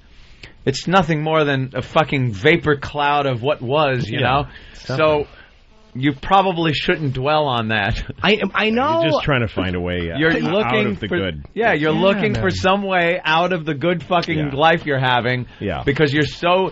used to being miserable, and you deserve to be miserable. For some reason, you don't feel you deserve happiness. Yeah, that's what I think. And I don't know why the fuck you would think that. You don't like every other human. You don't like yourself well enough. Was there torturing of little animals growing up? No. Is there something in your past that would lead you to not want you? You know, to there be is happy? one other possibility. Somebody maybe you just know because it's true that you don't deserve to be happy because you're a bad guy. Maybe you're just a bad person. Maybe you're just an asshole. No, I would say that someone disappointed you. I think you're right. In your formative years, something that you're looking forward to, and you just got to take it away from manifest you. into this would have to be a pretty big disappointment. I Not think like that's probably missing true. ice cream one day. And incidentally, my only act of bravery as a child was saving a cat from being tortured from the neighborhood bully. I let it out of the box. Yes. If you flew airplanes and every time you flew one, it crashed. And somehow you survived. After a while, every plane you're going to start looking for soft places to crash. You're gonna start going, at least I could crash in that field and not in that fucking thorny tree this time. So you're looking. You're. I think that Opie's right. Somebody bummed you out. Do other people deal with this shit though? It's like I know this is not. I'm not so fucking unique. No, like, it's not. Well, let's go to the phones. We got a bunch of guys. Josh in Florida. What's up, Josh? Hey guys, hey Jimmy, I know exactly what you're talking about. I think it has something to do with you want them to tell you everything so that you might have something to resent them for. Yeah. So that. Oh, Josh, stop phoning it in. Oh wait, it's a caller. I'm sorry. It's really the only way he can communicate with the show. So I apologize. Go ahead, Josh. That you might have something to resent them for, so that when it goes inevitably it goes south, you don't hate yourself. I do stuff like this. Like, I'll actually, like, I'm running through a scenario the other day, and it's completely ridiculous. This is the scenario I run through. Fuck. No, but this is how fucking crazy I am. I do this. She and I are talking in instant message. And I've done this before. Like, you ever been talking to someone and then someone IMs you? And instead of IMing the person you were talking to, the new IM that clicked on gets the second half of your sentence. And then we came home yesterday. And then you're like, what the fuck? You IM me at the wrong time. So I was going through this scenario that I was talking to my girlfriend, and she's talking to some guy who I don't know about. And then I IM her when she's not expecting it. And I get her IM meant for somebody else, and it says, well, he's going to Sacramento this week. Maybe we could see each other Saturday. And that could be anything. Right, so you just make that up, and then you enjoy, and then you get mad at it. But not even as a fantasy. It's just like the way you run through a race or something. Yeah. You run through something in your head, you play it out. But then all of a yours sudden, comes out into real emotion. Actual emotion comes from this like fantasy. The Groucho and Duck Soup. Groucho Marx. Thanks for taking my point seriously and fucking relating it to Duck Soup. What's like Daffy Duck said when he...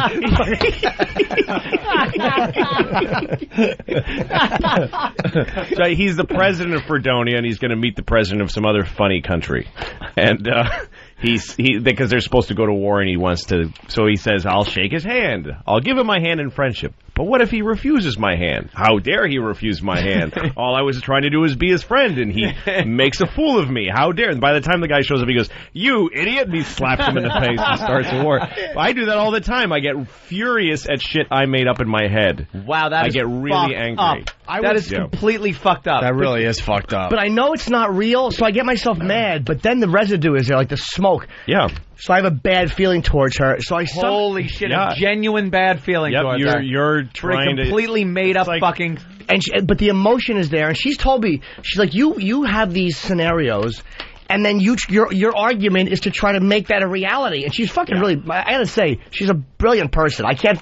Well, see, that's why I think this is going to work out, because I hear you saying that you guys are talking about this, and that constantly. So it's great. You ever fantasize that she brings two broads over with you? No. With her and says, here, come on, let's go. And then you have this good feeling about her the whole time, Jim? Yep. No, like I always buys you a nice car. Let's go to Logan. Logan from Texas. What's up, Logan? Hey, what's going on, guys? Love the show. I thought it was our Elo who fantasizes that his wife brings home a Sirius. That's his idea of, like, marital humiliation. And you holds the anger. Logan is saying that he's sicker than Jimmy. What's the story, Logan? Okay, I married this girl. I've been married 2 years now. I fucking am sicker than the questions than Jimmy. I fucking make this shit up in my head. Like what? What do you make up in your head? Give us an example. I asked her one day if she had ever slept with an N, and she said yes, she had, and now every time she's a delivery driver for a fucking auto parts store, and she has to deliver to all these auto parts. Slept with a what? A black guy. He called it an N. And then like N. Did you ever sleep with a letter N? Yes. You fucking Sesame Street whore. Why can't you just say black guy instead of N? An N. He wanted to be a little more offensive. Wait, dude, you said, did you ever sleep with a black guy? She said what? She said yes. In real life, she said yes. Yes, I am fucking just... I'm way paranoid. She works at an auto parts store and delivers parts to these fucking mechanic shops, and I think she sleeps with fucking wetbacks and niggers with huge floppy necks. Boy, how could she abandon that whole polite N thing pretty quick? Why would she cheat on such a charmer? She picked the perfect way to get back at you. So no, see, that's actually one thing that I don't care about. Like I never asked I asked my girlfriend, did you ever date a black guy? She's like, no, but I never asked her if she ever slept with one. I just don't care about it. Well, there's your next question. But no, it wouldn't. Hold on, sir. It wouldn't bother me. That doesn't freak me out. I don't give a fuck. I fucked black girls before. Who cares? Me either in real life, but I'm just fucking... All right, enough. Yeah, that doesn't bug me. Let's go to Bruce. Bruce, what's up? You have the same problem as Jimmy? Hey, guys, how you doing? Hey, Bruce. Or you start where you want to start. Go ahead. All right. I just wanted to agree with Jimmy, man. I got the same damn problem. I don't know what it is, but it's like whenever you're finally happy... The phone call. What, sir? What? I just wanted him to cut to the chase. Yeah. Tell me. All right, go ahead, Bruce. It's like when you're finally happy, you can't stand it. You got to fucking be miserable again. Sorry, didn't mean to drop the F-bomb. No, we're on XM. It's satellite now. Cock knock. Dopey ass fuck dick shit. Yeah, knucklehead. I used to have these fantasies. Like I was with my wife once. We got in a fight in the kitchen, and then I went upstairs to put one of the kids to sleep. And as my daughter's sleeping in my arms, I start picturing. I go downstairs, and she's got a knife, and she just sticks it right in my chest. Like I got this like really vivid. Wow. And then I was thinking the same thing. I played it all out like I'm in a flight simulator. I'm like, all right, then what do? I push her hand away. Maybe she didn't kill me. And I throw her in the closet, lock the door. Wow. And then what do? I'm bleeding to death. I got to get the kids out of the house. But then as soon as I'm in my head in an ambulance being led away, I'm like happy.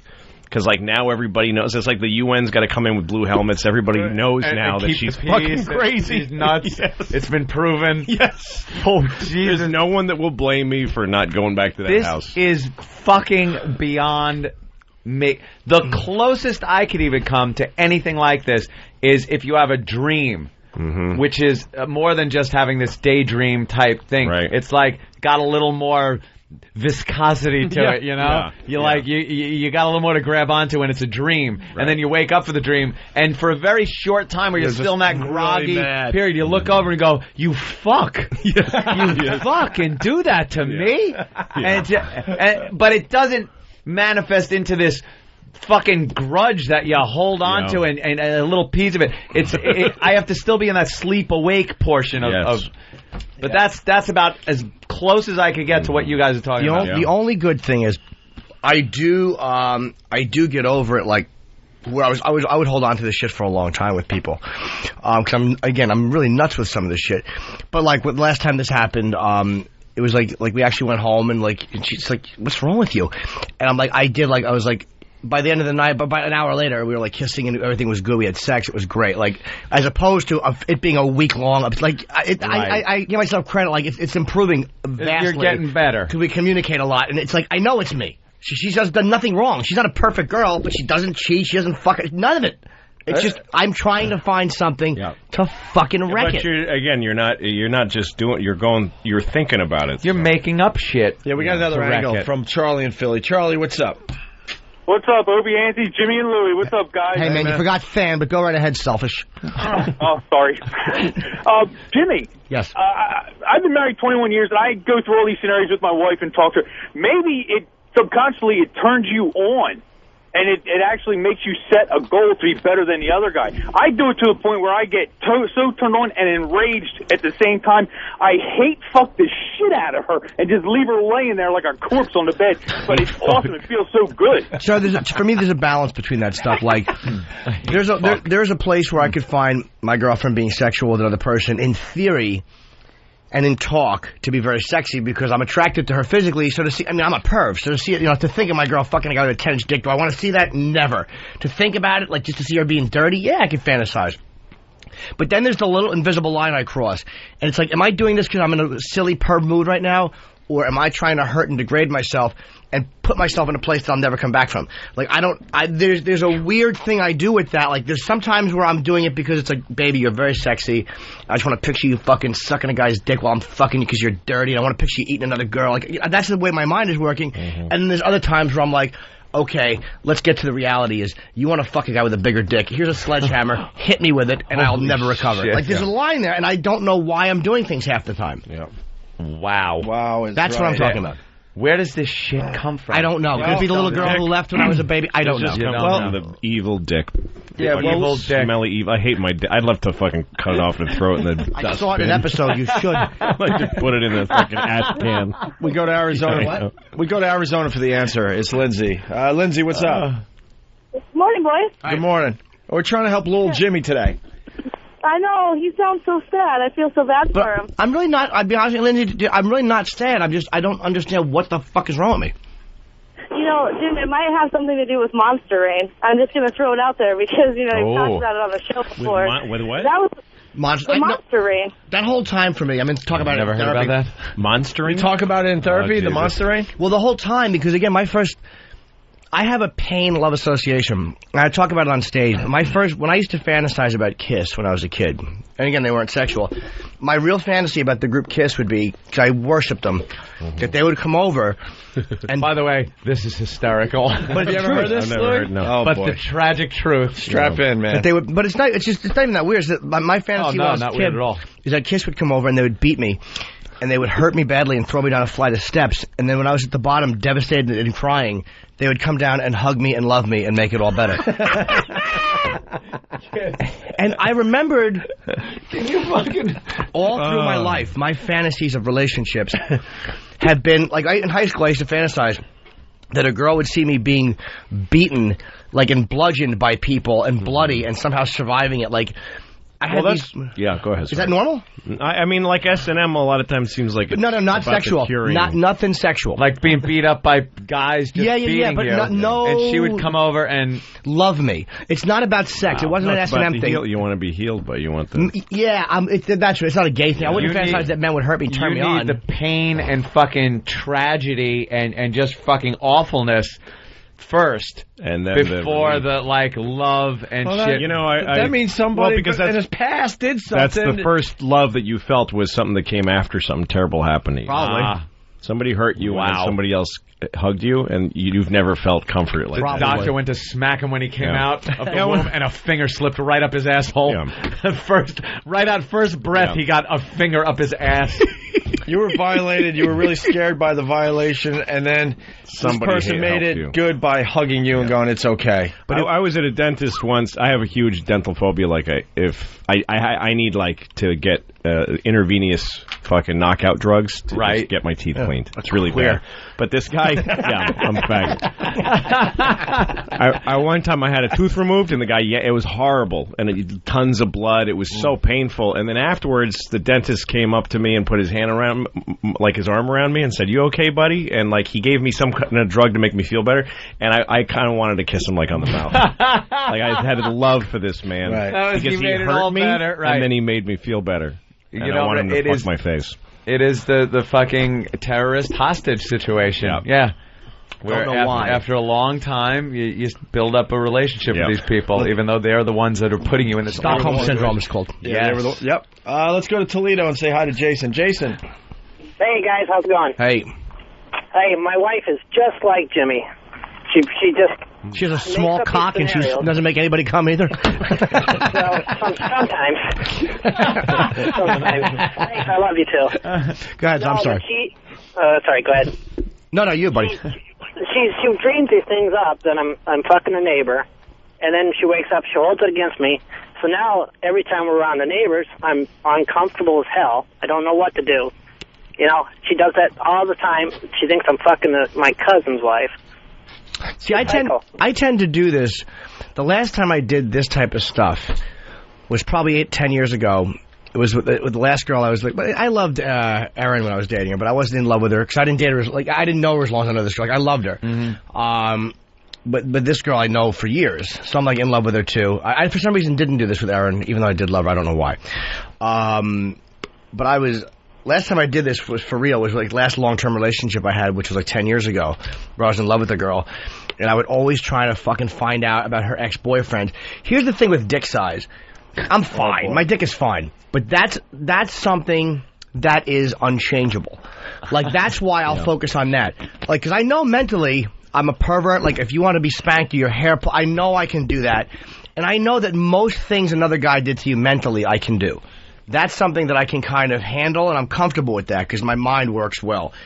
But cock size is an unchangeable absolute. So if that's got me beat, that's something I can hurt myself with, and I can never change. I can never, ever fix it for as long as I live. But you should actually take some consolation in that, because it is so absolute and unchangeable that there is nothing you could do about it. So that should make it that much easier to move on from. Like, do you like your cock? Yes, it's fine. Like it? What? You like it? Yeah, I like it. You know, I called yesterday in the airport. I was so bummed out.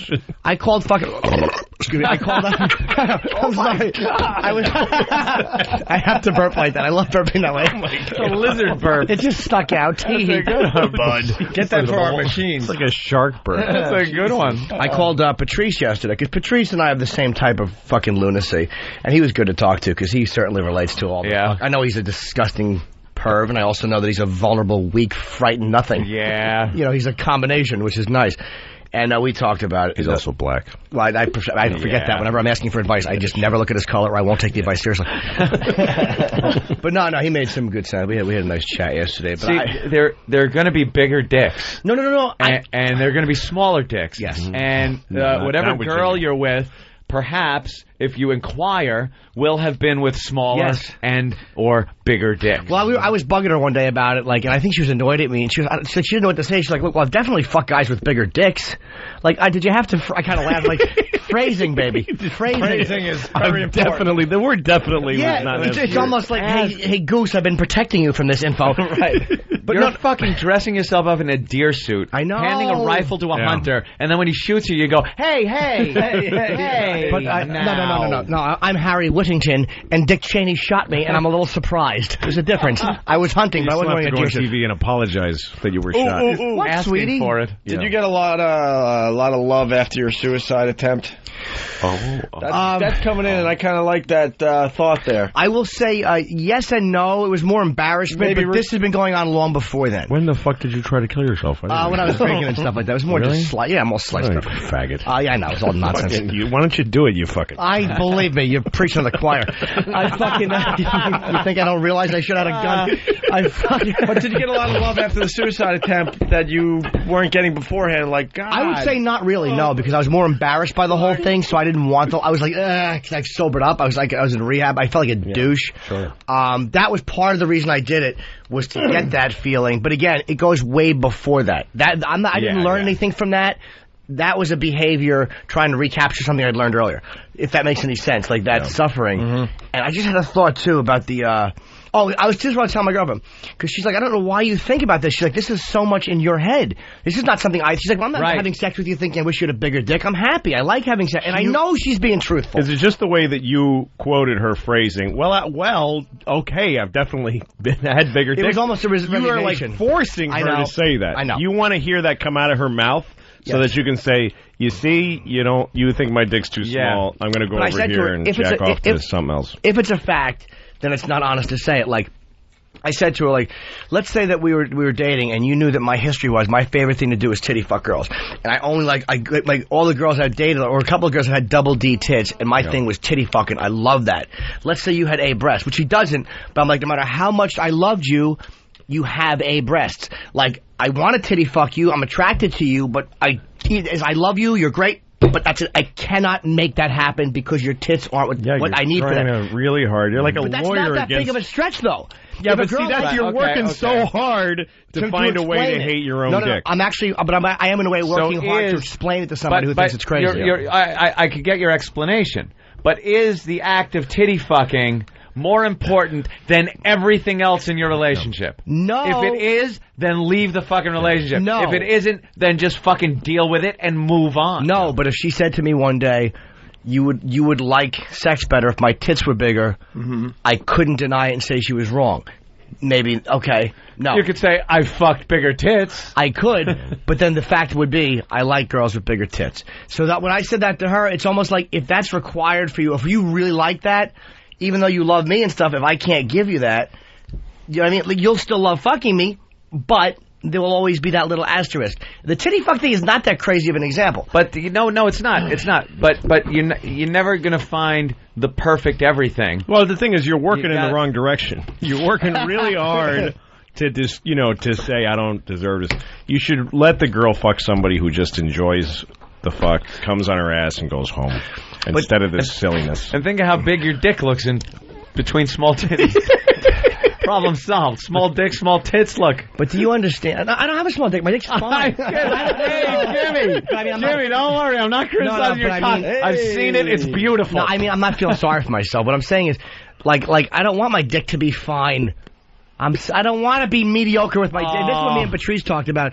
And the way he phrased it, and he was just perfect, was something about he wants his dick to be undeniably big. Like, no matter what country you're in, if a girl sees like your the dick, speed of light, like big. not even relative to anything else. His dick is so big. Undeniably big. So anyone seeing it would go, that's a big dick. Like where it's not so subjective as compared to who they've fucked before. Right. Like, even a girl that's fucked big dicks. And that was a great point he raised yesterday. It was very funny. And he made me laugh in an airport waiting for my luggage, which that's how funny he is. You know, I laugh better waiting than for him luggage. Stomping on it. Always appropriate. Always. So that was his. He made a very good point. And, but that's what I want. And wow. She told me my dick was nice, and I guess that just bothered. It's almost nice. Like, she goes, your dick is nice. She's a woman. She's not a guy. She's not going to say, dude, your dick is fucking awesome. But that could be said like, God damn, you have a nice ass. Like, when you say that to a girl, it doesn't mean, yeah, your ass is nice. That means that's a great fucking ass. Nice, gorgeous girlfriend who thinks your dick is nice, and you're trying to find negative. Because you don't think you deserve it. You don't think you deserve her. Self-sabotage. Yeah, I know. I can't disagree. Wow. But there's also a little bit of validity in what I'm saying mixed in with it, which is what makes it hard for me to let it go. There's some. I'm partially correct. Only if you're like a lawyer against yourself. You're a genius at fucking yourself. I know. I'm Johnny Cockside. A lot of people saying it has to go back to your childhood. You should fucking join Al-Qaeda. You'd make a great suicide bomber. Yep. You just would fucking fuck this, fuck everyone. I'm just going to fucking blow myself up and other people that think my cock is small. But it's kind of a hack bit, but we should get him hypnoptized on the show. I wouldn't be able never to. Worked. I was hypnotized once when I went to therapy when I was 19 or 20 or 22. I think I just got Did it work? They did it in front of a class because I didn't have much money. Yeah. Not really. No, I'm not easy to hypnotize. I've tried it, and it's very hard to get me. All right, let's go to Lucas. Lucas, what's up? Hey, first off, I love you guys. You love the show. Bummed about Lucky Louie, but Thank you, buddy. As soon as the stores open up, to get my copy of the DVD. Nice. Thank you. I got to tell you this. I'm such a dope. I went through the same kind of thing. I built something up in my head so much that I got myself physically ill. I threw up. I called a girlfriend from work one time, and the number was blocked. And I'm such an idiot that once I called, she answers the phone, "Hey, Mike, how's it going?" And I'm like, wait a minute. And I just, such an idiot, I hang up. I get myself all worked up thinking, oh, my God, she's seeing somebody else. Who's this Mike guy? Yeah. Yeah, exactly. Everything. And I'm in the bathroom just dry heaving. I've dumped everything out of my stomach. Jesus. I'm sick to my stomach thinking about this. I got to leave work. I go tell my boss, look, I got to go. I'm sick. I don't feel good. I'm not going to tell him the real story. Your boss says, what's the matter, Mike? I'm sick. Yeah. I'm sick. And you realize that was your name. You realize, oh my God, my name's Mike. I'm fucking Mike. What's wrong with me? Go ahead, Mike. I'm sorry. Go ahead, Mike. I didn't know it was going to be a hit, Mike. So I'm in the car driving home. Oh, God, this is killing me. We get it. You're aggravated. Yes. Move to the punchline. That's when I realized her brother is Mike. all right. Brother. And I'm such a dope. She's fucking her She's obviously brother. fucking her brother. That is disgusting. That's gross. But I got myself all worked up over it. Yeah, Please. well. Yeah, the only thing How many lights did you hit on the way home? Holy fuck. I say in my own favor, it's weird. When I was in Sacramento, did I say this on the air before that my girlfriend's family came to see me and didn't tell me? Oh, no. Her aunt, her uncle, and her grandmother came to my show. And they left without saying hi, you mean? Yeah, and the reason they did it was not to be rude. They loved the show. She goes, they didn't want to feel like they were intruding because you didn't know they were coming. They're like, he didn't want to meet us, that. He was talking to people. They just kind of felt like they didn't want to be intrusive. Mm-hmm. And So how did you take that? Exactly like that. They saw my bulge and laughed and walked home. I can't even talk to a guy with that tiny boy he has Ken doll genitals. No. I was kind of glad, like, I'm not doing anything shitty. Like, oh my God, I wasn't panicking. Like, what did they say? Like, it was like, why did they come up and say hello? Like, I was actually kind of annoyed. Like, I wish they would have come up and said hi. So, like, I'm not as fucking nuts as I used to be, and I do kind of figure this shit out, but why do I do that stuff? I think you're working on it in a very healthy way, Jimmy. It is. I really think, like, you talk to her about it. You're talking to her about it is huge. And here's the thing, Jim. What I would say is like your cock's huge. This thing you're doing, it is part of you. It's not like you can't change what you're like. If that happened to you, if something happened to you when you were a kid that makes you do this when good things happen, it's just part of you. It's not wrong. And if she's listening to it and taking it and she still loves you, then you guys will be all right. And you'll always have that in your relationship that you'll keep going, yeah, but if a black guy came in here, gave you $2 million, would you kiss his dick and then call me an asshole? Well, technically, yes, I would, Jim, but... Fucking bitch. You hate me now. Yeah. But she's never done anything that indicated to me she wasn't happy. Like, she doesn't do that. It's not like I'm picking up... I ask her enough questions until I get what I'm looking for, which is that feeling. It happens right below your neck. It starts like in your throat and it stops above your pube. It's a thickness. It's a heaviness. My therapist told me that you're anxiety, sadness. It's like anxiety attacks. No. It's not anxiety. No. But it can be. It's like that feeling. Like it's sadness. It's like you have a weight. Do you know of the feeling you get when someone dies that you know? It's a tangible feeling. Yes. Yeah. It's more than just an emotion. It's a physical feeling. You're feeling this. Especially when they die in front of you with your cum on their face. Right. Last words. And you don't have to small cock. What'd you do to me? And you don't have to pay her. But it's that type of like physical feeling. Yeah. Do you know my therapist told me, and I just started like a month ago. I'm so glad I went back. Again, it was inspired by my girlfriend. I started to go because we were talking one time. And she goes, "Why? I feel like you're always mad at me. Like, what the fuck? Why?" Who said that? My girlfriend did. I thought you said your therapist. No, I had this anger. Therapist. I had this fucking anger. Why are you mad at me? For so long, man. It was fucking. The anger was wrecking my sobriety. Jimmy, you've been holding your feelings back. Why are you Dr. Melty. So fucking. My therapist told me, "You're just trying to feel something." Because I live in a fantasy world, man. I never realized how much I fantasize until I'll hang out with my girlfriend, and I will actually mime a conversation to myself in my head with her right there about I'm going to have with her. And she catches me moving my lips. Holy like shit. Dude, in your fucking head. Bob Kelly yelled at me one time. What the fuck are you doing? You're nuts. And I'm like, what do you mean? He goes, you're fucking talking to yourself. You're with me. Oh, my God. And he was right. And I told her that, and she loves Fat Bob for doing that. That's a bad example. Yeah. I'd rather talk to myself than to Bob. Of course. Yeah. But I'll fantasize that I'm talking to my girlfriend about something while she's sitting right there. And she caught me again yesterday, and I'm too embarrassed to admit what it is. You can't face reality, which is she's sitting there and she's there for you. You can't. I want to dissect You're him. making a fucking. You're making another situation inside the same room where she's fucking with you and you don't deserve it. My therapist said amazing. You just want to feel really something. Is amazing. That's amazing. Well, do you know but you want to feel something. There's plenty to feel. You got a great girlfriend. But you know, how about feeling happiness or love and fucking like excitement and. But the fact that you're suffering this shit might mean you're working through it. It's like people that say pain is the feeling of weakness leaving pain your is body. the touchstone to all. Pain is the touchstone of all spiritual progress. That's not what I said. No. I was trying to make it sound like a dummy didn't say it. What did you say? You know, Pain equals joy eventually. No. My fucking therapist said to me, what did she say, man? She said, die of AIDS. Small dick fucking cunt. No, that was worst patient I ever had. No, we were talking. Really, doctor? Is that your prognosis? No, my therapist said to me, she goes, as I'm talking to you, I have no sense of who you are. Wow. And I'm like, what do you mean? But no, she's really sharp. She's like, I'm listening to you talk, and I know I'm telling her the truth. I have no sense of what makes you tick.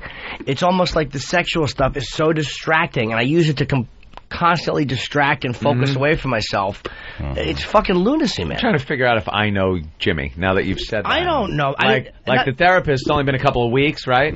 So it would kind of be hard to, figure out a person in a couple of weeks. But now I'm trying to figure if I, know you more than just we sit here and do a show and then, an occasional phone call and stuff. Do I really know what you're all about? And I don't really think I do. I don't, because it is a lot of the that bizarre sexual behavior and this weird thing that you're talking about now with the relationships and stuff. So it's like, I got to get to know you a little better. I'm a good guy. He likes Starbucks coffee. I know you. Yeah, that's what I know. Skim milk. He likes I know the way he takes his guy. I know his Sabbath and you stuff. know facts. But this is more that I've learned more about you during this one little conversation than all the years I've known you. Well, yeah, it's because it's giving a little more insight into he likes who warm you dumps on his chest. No, never a warm one. It's always a solid.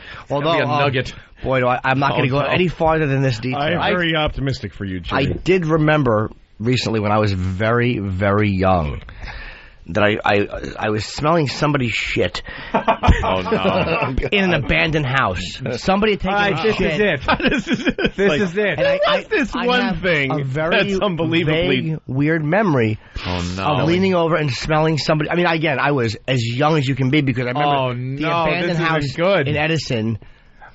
We used to hang out in where I found my first pornographic pictures. And I just remembered the other day smelling someone's shit. They were of himself. Somebody's shit. It might have been my own. I honest to God don't remember. But it's not. Wow. If it was mine or somebody else's. One of my earliest memories. Dude, I don't know. I don't remember. On a giant cock. Right. No. I don't remember. It wasn't it wasn't sexual, and I didn't see anybody's shit. I don't remember.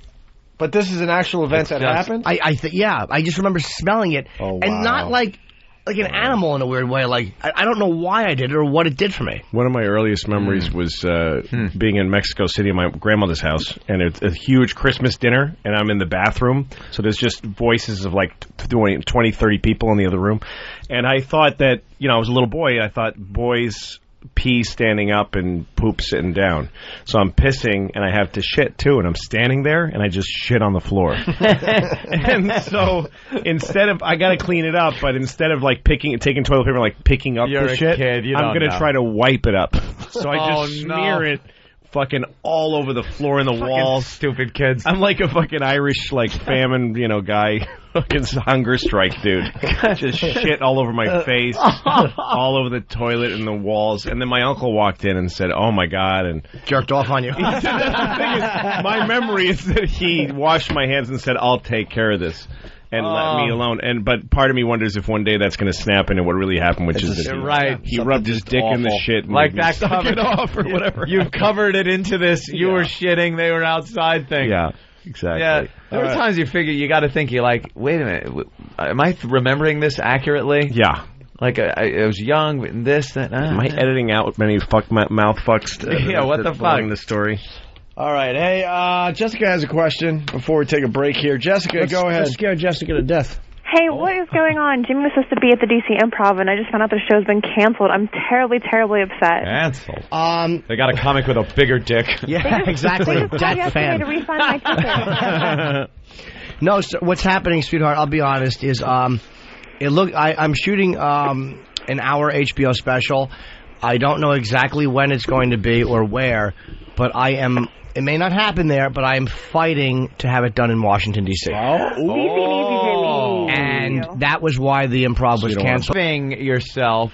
Yes, for the special. I'm fighting to do it in D.C. You are, Jessica? I feel wonderful that's inside, why all warm and fuzzy. We couldn't leave the DC Improv hanging until the week of, so we have... Again, I may not even be able to do that, but it looks like... but that's what we're pushing for. Yeah. We couldn't wait anymore. my heart. Thank you, sweetheart. All right, Jessica. Bye. Why don't we take a break and get into some other things? Did we help you? Or just talking out, help yourself I don't know. It's like, I don't know if it helped or hurt. It's the truth, though. It's just what it is. Jimmy's happier lately. I am much happier. That's another thing I know about Jimmy. Much happier. Yeah. Much. Yeah. I feel much better, but my act is improving. So get rid of that happiness. What are you doing with it? It makes the act better, because I was fucking gonna just obsessively work yesterday. Battle of this shit cunts inside of your body. Yeah, you're right. All it is. It makes your act better. Do you have like a big foamy Muppet puppet now that you use up there? And yeah, his name is Sadie. Sadie.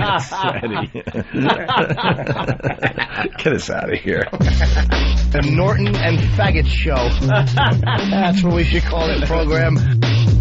I know how to handle cock. All my cocks got in. iPods, corn on the cob, smoothies, egg white omelets, bagels and seltzer. Never. Starbucks apple cake. Absolutely. And rollerblading. White cocks, black cocks. Two fruits. I know how to handle cock. Not only do I know how to handle cocks, I love doing it.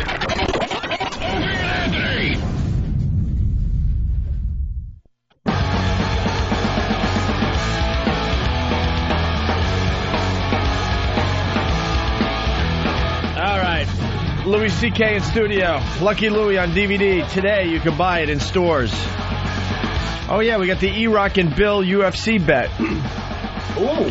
Loser gets a Brazilian wax. That's an ass waxing. A Brazilian wax live in the air, and the winner gets $500. E-Rock and Wild Bill will bet on Anderson the Spider Silva. Ring. Banana phone. What are you using, Stingray? Windows 95? Now I got to take abuse from the Pal Talk people. I wouldn't get Vista. You couldn't pay me to use Vista. What are you, one of those Windows 95 guys that call a tech and go, I don't know, it keeps crashing. How about you upgrade? Yep. What's wrong? People upgrade. They said the same thing about fucking XP. Yes, Windows, it's buggy. It's fucking buggy. I'm going to be patching the shit out of it. There's going to be crashes. There's going to be things will happen. But you have to move to the next operating system. It's the only way these fucking computers stay up to date. These tech guys, ask any tech guy that works for a company. All right. They fucking hate it because they go in and people are still running fucking 98, Windows 98, and they go, I'm having a problem with this. It's like, fucking upgrade, you dumb shit. What's wrong with Vista? Hey, it's fucking brand new, dude. You're going to have all kinds of shit. All sorts of bugs. If I have shit, I'm not putting it on every machine, first of all. And I'm going to see. And if patches come out, then I'll fucking put the patches. At some point, you're going to have to upgrade, and you sit there for 18 hours while every patch for 2 years fucking has to download. All right, let's go with this. Oh, I hate people. We got to get this. This is awful. We got to get this bet out of the way. So we got E-Rock and we got Bill. And then next week I'll be going, fucking Vista, I want it returned. I got to fucking fucked everything up. We got to get this bet out of the way. So the loser gets a Brazilian wax, and the winner gets $500. They're betting it's Anderson the Spider Silva versus Travis Lutter. This Saturday, February 3rd on pay-per-view. Okay. Also on the card, Quentin Rampage Jackson versus Marvin the Beastman Eastman, and the UFC debut of international superstar Mirko. Oh, he's fighting. When is this? Crocop. When is this? This Saturday, February 3rd on pay-per-view. This Saturday, February 3rd. I unfortunately will be in Houston. Mirko Crocop, I have been fucking obsessed with since dumb Rogan talked about him. And fucking, I don't put that in my head. Now he's all I want to watch.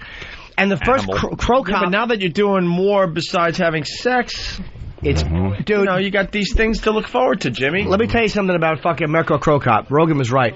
This guy is going to fucking beat everybody in the UFC. Really? He is a machine. I watched... The first clip I saw of him, he got knocked out. Like he got beat up badly. Well, he does sound like a contender. Well, that's what I'm like. This guy's not that great. You're really talking him up there, Jim. Really got an eye for realize these guys all are so good, these fighters, that like any of them, if you make one critical error, it's like a chess player. One great chess player can lose to another one. And you're right. That is. It's not like boxing where there's this dominant guy who comes in. The dominant guy can just get one punch, boom, he's fucking on the ground. Yeah, like because these guys, if you make one technical error, they armbar you or they knock you out. And the second time Crow Cop fought the guy, he choked the guy out in like the first round. So I watched a bunch of Mirko Crow Cop. I think is short for Croatian cop. His real name is like Falanopic or some shit. He is fucking devastating. And I was worried about Liddell because I love Liddell and I like him on a personal level, but I'm like, Jesus, can Liddell beat this guy? But they're in different weight classes. They probably won't have to fight. All right, really? This Saturday on pay-per-view. No, that would be we'll see what happens. Crow Cop, watch fucking just for Crow Cop. This guy is devastating. He's devastating. All right, how's this bet going to... how are we doing this thing? E-Rock, you get... I don't care as long as E-Rock gets fucking wax up his asshole and all the hair ripped out. Absolutely. I'll put it on with my dick if you want, Eric, for old time's sake. For old time's sake. I'll hide it behind your ass. Well, I know nothing about UFC, and apparently I don't get the first pick on the bet either. Oh, right. How was that decided? That was popular demand. Why is Sam happy? Sam is happy at the prospect of E-Rock's misery. Anytime E-Rock's in here, Sam's happy because smiling. He knows he'll be degraded in some way, shape, or form. That's what sucks about the videos of E-Rock. They're all shaky because Sam is just laughing. Sam's laughing. As he's trying to film. Yeah. Looks like E-Rock's in an earthquake every time there's a video on. Looks like Hepburn's home movies in the last 5 years. So Bill gets to pick? Yes. Who's heavily favored? I'm picking Silva. Why? Because he beat the shit out of Rich Franklin, who was 3 years reigning champion. And he's from Pride, and all the Pride fighters are better than the UFC, and they're all coming here now. Yeah, but Pride, what is Pride? What is Pride, Bill? Pride is the Japanese version of UFC, but it's more international. Where's Crow Cop from? He came from Pride to UFC. Crow Cop's probably the second best fighter in all of mixed martial arts. The best fighter in mixed martial arts is in Pride. His name is Fedor. And he's still in Pride for now. Okay, that's the Japanese one. Now, Fedor is what nationality? Russian. He's better than Crow Cop? Yep, he beat the crap out of Crow Cop. You are so done, E-Rock. He really knows his fucking All right, E-Rock, UFC, what do you know about UFC? Not a thing. There's got to be something. Chuck Liddell was in the studio. That's all I know. No. What a fucking girl. Oh, boy. But then you're going to make a bet where you get your ass waxed if you lose? I was pretty much told you're in this bet Why don't and you Bill just have gets your first Why pick. don't you just have your ass waxed? Yeah, cut to the chase. Knock out the middleman. You should wax it the day of, so that when you lose and pull your pants down, people will go like, it's already fucking waxed. That's right. What you want to do is take a disgusting shit and not wipe that good. So whoever waxes to smell your fucking reeking crack. Oh, just waxes off a big fucking brownie. All right, it's pronounced Travis Luter. I don't know this shit either. So so you get Travis Luter? I guess so. And Bill gets Anderson Travis. the Spider. This guy's name is Travis. What kind of a man could he possibly be? Exactly. Comes in, he hits the guy with a purse like Ruth Buzzy. Thank you, Mr. Torrance. All right, so the bet's in. We'll see who wins. And what are we doing the waxing on Monday? Okay, the Brazilian wax will happen on Monday's show. Ooh, can't wait. Hey, Bill, who in UFC is going to beat fucking Crow Cop? No one. Absolutely no one. And the heavyweight division of UFC is not that strong. They got that guy Sylvia, and he just really sucks. Hey, can I get some Crow Cop video on demand? Go to YouTube. I watched a bunch of it. Yeah, fucking the guy, he's fucking, his feet are awful. Really? You've never seen any. I mean, you have karate guys, but his feet are. He's fucking. And he's devastating. Wow. He's a devastating man. Like I watch that shit like with a love-hate thing going on because I love to watch it and the action, but it's so painful to watch. You're like, how could? Oh my God, that's a human being, and he's elbowing his fucking nose in. Like, I think Crow Cop would beat a guy. Who's the tough guy? Chuck Zito. Chuck Zito from the Hell's Angels. Yeah. He's a tough fucking dude. Mm-hmm. And I think Crow Cop would make short work of a guy like that's the level of fighter he's on. Like a guy like Chuck Zito, I look at and I go, it's incomprehensible to have to fight that animal. Right. But a guy like Crow Cop is in a different world than he is. Like, not that he would beat him as easily as Zito would beat me. But, like, to look at a man like Chuck Zito and have no fear of him and to know that you could, like, that's the fucking type of guy he is. That's where he is. It's a world you can't comprehend. Like a guy like Crow Cop, he would smash Mike Tyson in a real... What's his big move? Kick? His feet, everything. He can box, he can wrestle. Shit. But I mean, he's a fucking mixed martial artist fighter. But his feet, Crow Cop's feet, are devastating because he gets really close to you and all of a sudden, whap, there's a foot in your face. I love that. He prefers to kick you with bare feet. That's his problem solving. It's to take his foot and to barefoot plant it into your forehead. Oh, so he could do that thing where you're boxing, so you're close enough to be boxing, and then that foot comes up like a clock hand, like the big hand on a clock. Oh, I've seen that. How about somebody comes in here and just looks him up on YouTube? Yeah, let's do that. Let's say hi to Don in Indiana. Hi, Don. As they get the video ready. Yeah. What's up, Don? Hey. Get Don on the phone. Hey, I got a poem for you. From the Princeton House in New Jersey? Wow. No, I'm from Indiana. Hold on a second. Let me bomb, sir. Oh yeah.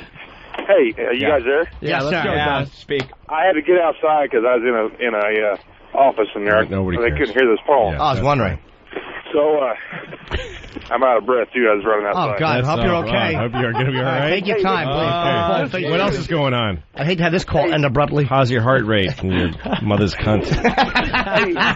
Hold on, sir. I'm thinking about your cholesterol. Hey, listen to this poem. I wrote this poem about my ex-wife. All right. And, all right, listen. Okay. Thanks, Jerry. It started out like a real lovey-dovey poem, and then it got real south. Oh, my God. Go ahead, sir. Let's go. I hope you fall through the ice. Fucking your death is going to be awesome. It's called I Miss, and it's about what I miss about my wife. Yeah. If there's a part of it where you shoot or drive at her and miss, I'm going to bite Louie's face. Thank you for writing a poem about me. I miss. Yeah. I miss the companionship of a woman, the relationship that is woven. And it goes on down here in the good shit. It goes, I miss the precious golden band and the touch of your feminine hand. I miss your sensual touch of your lips and the grinding sensation of our hips. I miss your dripping pussy around my cock and the screaming, oh, please don't stop. Cock and stop don't rhyme, sir. You know what, sir? Your poem makes me sick. It sucks nigger dicks. Why are we doing this, Don? Hey, come on, man. I miss your finger knuckle deep in my ass. All right. We get it, sir. It's dirty. It starts lovey and it gets fresh. Rubbing together before nips are hard and spewing in your mouth. Rhymey, dirty. Sir, this, I don't know. I can just tell true stories that are worse than this. This is horrible. This is, if I may make a poker analogy, this is like chasing a hand. Yes, we saw that we had a shitty opening hand, but we figured we're trying to catch cards, and nothing's coming out. And he's still reading his Nothing's poem. coming out, and I'm still in it, and we ended up pot committed, and we had to fucking listen to the whole thing. Well, I'm folding. Yeah, the river card came, and it was a bomb. Give me a chance. Let's go. All right, maybe we're too harsh, right? Get to the punchline, which we're hoping is a shotgun blast. That's right. Go ahead, Bud Dwyer. Finish your poem. Roses are red, violets are blue. Get back. I'm taking this out of a bag, you. He added you to rhyme. I like that, Jimmy. It was funny, but it also rhymed. Can I finish? Yes, sir. Sorry. Go ahead. Go. Right. Finish living, please. I miss our tits rubbing together before nips are hardened. I miss spewing in your mouth and then begging to be pardoned. I miss sucking your toes and licking your nipples and keeping in rhythm when our waterbed ripples. I miss the greasy feel of your full body rub and the fisting and the fucking in the bathroom on the vanity and in the tub. I miss... You stink on an incomprehensible level. This still goes on. My post. Oh, he thinks this is funny. How many people have you bored with this? You know it's good? I'm understanding that anger Jimmy was talking about that goes from your neck to your pubic bone. Like, I'm feeling that same feeling. Thank you. Because this guy's a sociopath. He doesn't understand how awful this is. He seriously would like to... It's what, awful? I want to get fucked in the ass by a man who has AIDS so that I can get it and give it to you. Well, sir, it would be worth it to get it so that I could give it to you in your mouth. I'm going to help Louie out. Your poem can. Your mouth is so much better at drinking AIDS cum than saying poetry. You ought to allocate it to the right skills. It's awful, sir. It's not entertaining. It's not funny. It's not ironic. It's not clever. You're rhyming dirty words. It's just... It was good until you guys... Oh, yeah, it's us. We fucked it up. Fault. All right, We fucked it up. Thank you, Don. Hey, it was good. Shut up. No more calls from Indiana. Indiana's call-in privileges revoked because of your resident Don. Let's get the Tyra on before we get out of here. Let's do that. Tyra's making a big deal about a picture that was in the tabloids. What was it? Too Looking at old a Crow Cop highlight on YouTube. All right, you want to do the Tyra thing or what? And then we'll get out of here. She was on Larry King talking about that dumb bathing suit shot that the paparazzi took of her while she was on vacation, and everyone's laughing, saying, wow, she's a fat pig. Yeah. Supposedly she gained like 30, 35 pounds over the holidays. Well, Tyra, she can't stand that. So she went on Larry King to talk about it? Yeah. Oh, God. So then, I guess on Thursday's show, she gets the actual bathing suit and then puts it back on and goes, do I look fat? Sure she did. But it's obvious that she... Who cares? It's obvious she got her body back in shape and maybe got a smaller version of the bathing suit is what she's doing. Yeah, first and foremost, you're right. Who fucking cares if her ass got fat and then she... But the fact that she got so upset about it... Ugh. She's going to waste everybody's fucking time. Fucking vain. What a shallow jig. Fucking vain. Happens to be black cunt. Right. What a shallow, self-centered pig. Right. Coincidentally, insignificantly black, stupid cunt. What a fucking self-centered non-white. Here we go. Your weight fluctuates all the time, man. It fluctuates, around 10, 12 pounds. Were those pictures embarrassing to you? It wasn't that it was embarrassing because I don't think it's a reflection of what my body is right now, although I do think one day it will be a reflection of my body because I like to eat. I'm not obsessed with working out. So it wasn't so much of an embarrassment. It was just like, what is that? And so it's a big fat ass. It me because I felt there was such a rejoicing, but I think I understand it. For so many years, I was this high fashion model and, putting this image out there that's so difficult to live up to. And so then these pictures come out and it's like, oh, wow, look at her. Gotcha. And it's like, no, that's not a reflection of my body. But if it was, I'd come out and say, yeah, you guys, that's me. How do you dodge the fire hoses and German shepherds? There's a war going on. That was on CNN. Wait, I didn't hear what Ann said. What did you say? It's Out of Touch Larry King. How do you dodge the German shepherds and fire hoses? Like Larry never knows. He said the other day, President Kennedy on his show. He's totally out there. I hear Ruben-esque girls are in these days. We'll be talking to Ruben on tomorrow's show. He thinks that she's on his show because she was trying to get into a college and fucking Wallace stood in front of her. Fucking asshole he is. So you're going to buy your freedom and then what? So that fat ass. How does it fit in the back of the bus? So, Harriet, tell us about your railroad. Is that what Harriet Tubman did? Yes. All right, thank God. Very good. That one up. Don's back. Don. Yeah. What's the point of the poem? Oh, man, I was out of breath and I couldn't read it very well because I was running down the steps. It wasn't about... Wait. Why are you... No one has asked this yet. Why do you want to read a poem on our show today?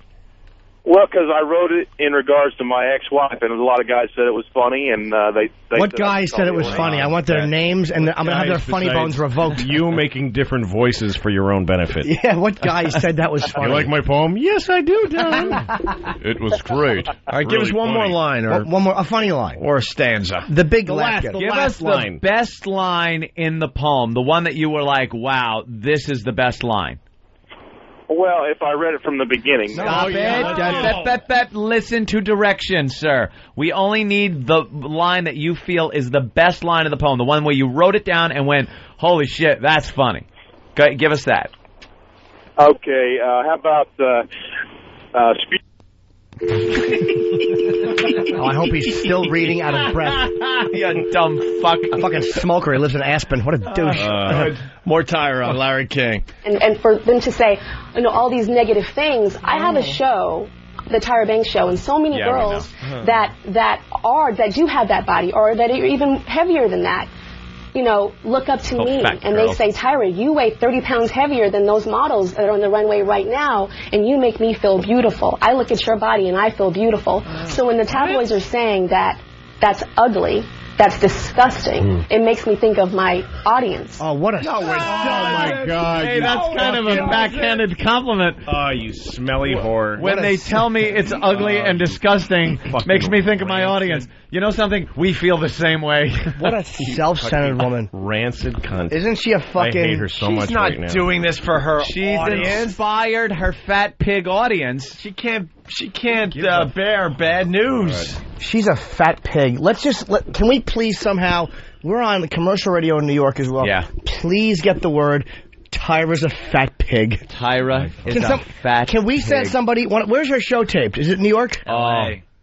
Just the fact that she thinks I have to go on CNN during a war and respond to people talking about my weight. Who cares if people called you fat? You're on TV. You're fucking rich. You're black. You have blonde hair. Let's discuss that. Dennis Rodman. Jesus. She obviously can lose the weight without much of a problem. You got a finger, don't you? Jam it down your throat. Yeah. Thinking about my audience. Bulimia. All righty. Why let tabloids bother you? You know what? They come and they go, but I think that I have a responsibility. I've dedicated this part. The first part of my life was about myself. How many magazine covers can I get? How many fashion shows can I walk down? How many this, how many that? But this next part of my life is not so much about self-gratification. It's about me using this platform that I have, this talk show that I have, to encourage young women. Larry, I have women crying their eyes out to me, telling me that they want to hurt themselves because of how they look, because they're getting talked about. So I felt like I needed to say something. Does she really believe All you're saying is, I'm not fat. Yeah, she's saying doing she's not the opposite. Fat. If she was to go on Larry King and say, they're calling me fat and I'm getting fatter. She should be getting glad they fatter. Think I'm fat. Who cares? It has no value to me as a person. But she's saying, I am not. I'm not fat. No, she's showing that there's something to be ashamed of being a slightly and by the way, under 10 model. She has a second show called, America's Top Model or whatever it's called? Yeah. And it completely judges women on their bodies. Darwinist selection of people according to their fucking flesh, which is fucking evil and cunty. And holy shit. She makes me hope America loses the war because she's inside of America. I hope Iraq beats us. You know what'd be great? I hope we can become part of Iraq because I hate her so much. If her car caught fire and then her whole face and head and neck was burned, and she had to talk like, you ever see a burned person where it just looks like a kernel of corn nugget. Like that's what I want her to have to talk like, with a blonde wig slightly askew on her head, trying to do her show. Because she has no lips and her teeth are just showing. You call this fat? Oh fuck! But I mean, that's what I want that shallow, personality-less pig to have to suffer with. She is completely going against. Here's what she did. She was in the tabloids with a fat ass, a picture, in a bathing suit. Mm-hmm. Yeah, so what? She then gets called fat and gets upset. She loses the weight and gets the same type of bathing suit to say it's the same bathing suit. And she's now skinny again in that bathing suit. She goes on Larry King, talks about the fat picture and how it inspires her fat listeners who cry about their body type, at saying that it's not a bad thing, yet what she has done is lose the weight because it is a bad thing. Yeah, she is. She's teaching girls. What the fuck is she doing? She's helping girls think that if they have any fucking meat on their bones, they're pieces of shit. Right. And she's right. Lose the weight because you'll be called fat, and instead of saying, I'm fine with my body type, bow to the pressure, do whatever it takes to lose the weight and get back to the body everyone loved you for. Do you know what she should do? If she really has self-respect, she would have addressed this on her show. One segment she would have said, they're calling me fat, they have a bad picture of me. Look, we all take crappy pictures. I mean, if that's what they're going to focus on, who cares? They're shallow. And then went on with her show. Yeah. Then her message would be real. Applause. Oh, would they have But that would have been real. Yeah. Like that. Like, look, that's an awful picture. God Almighty. She had said, you know what? I gained a lot of weight, and there's my ass, and I had a great time gaining it. Yeah. I was eating and drinking. Look, I'm swimming in a beautiful blue waters down. Hey, Ian Bernardo, not to change subjects really fast from American Idol. Gloria. He's on the run now. I guess he's on my pal Brother Weeze's show, trashing us right now.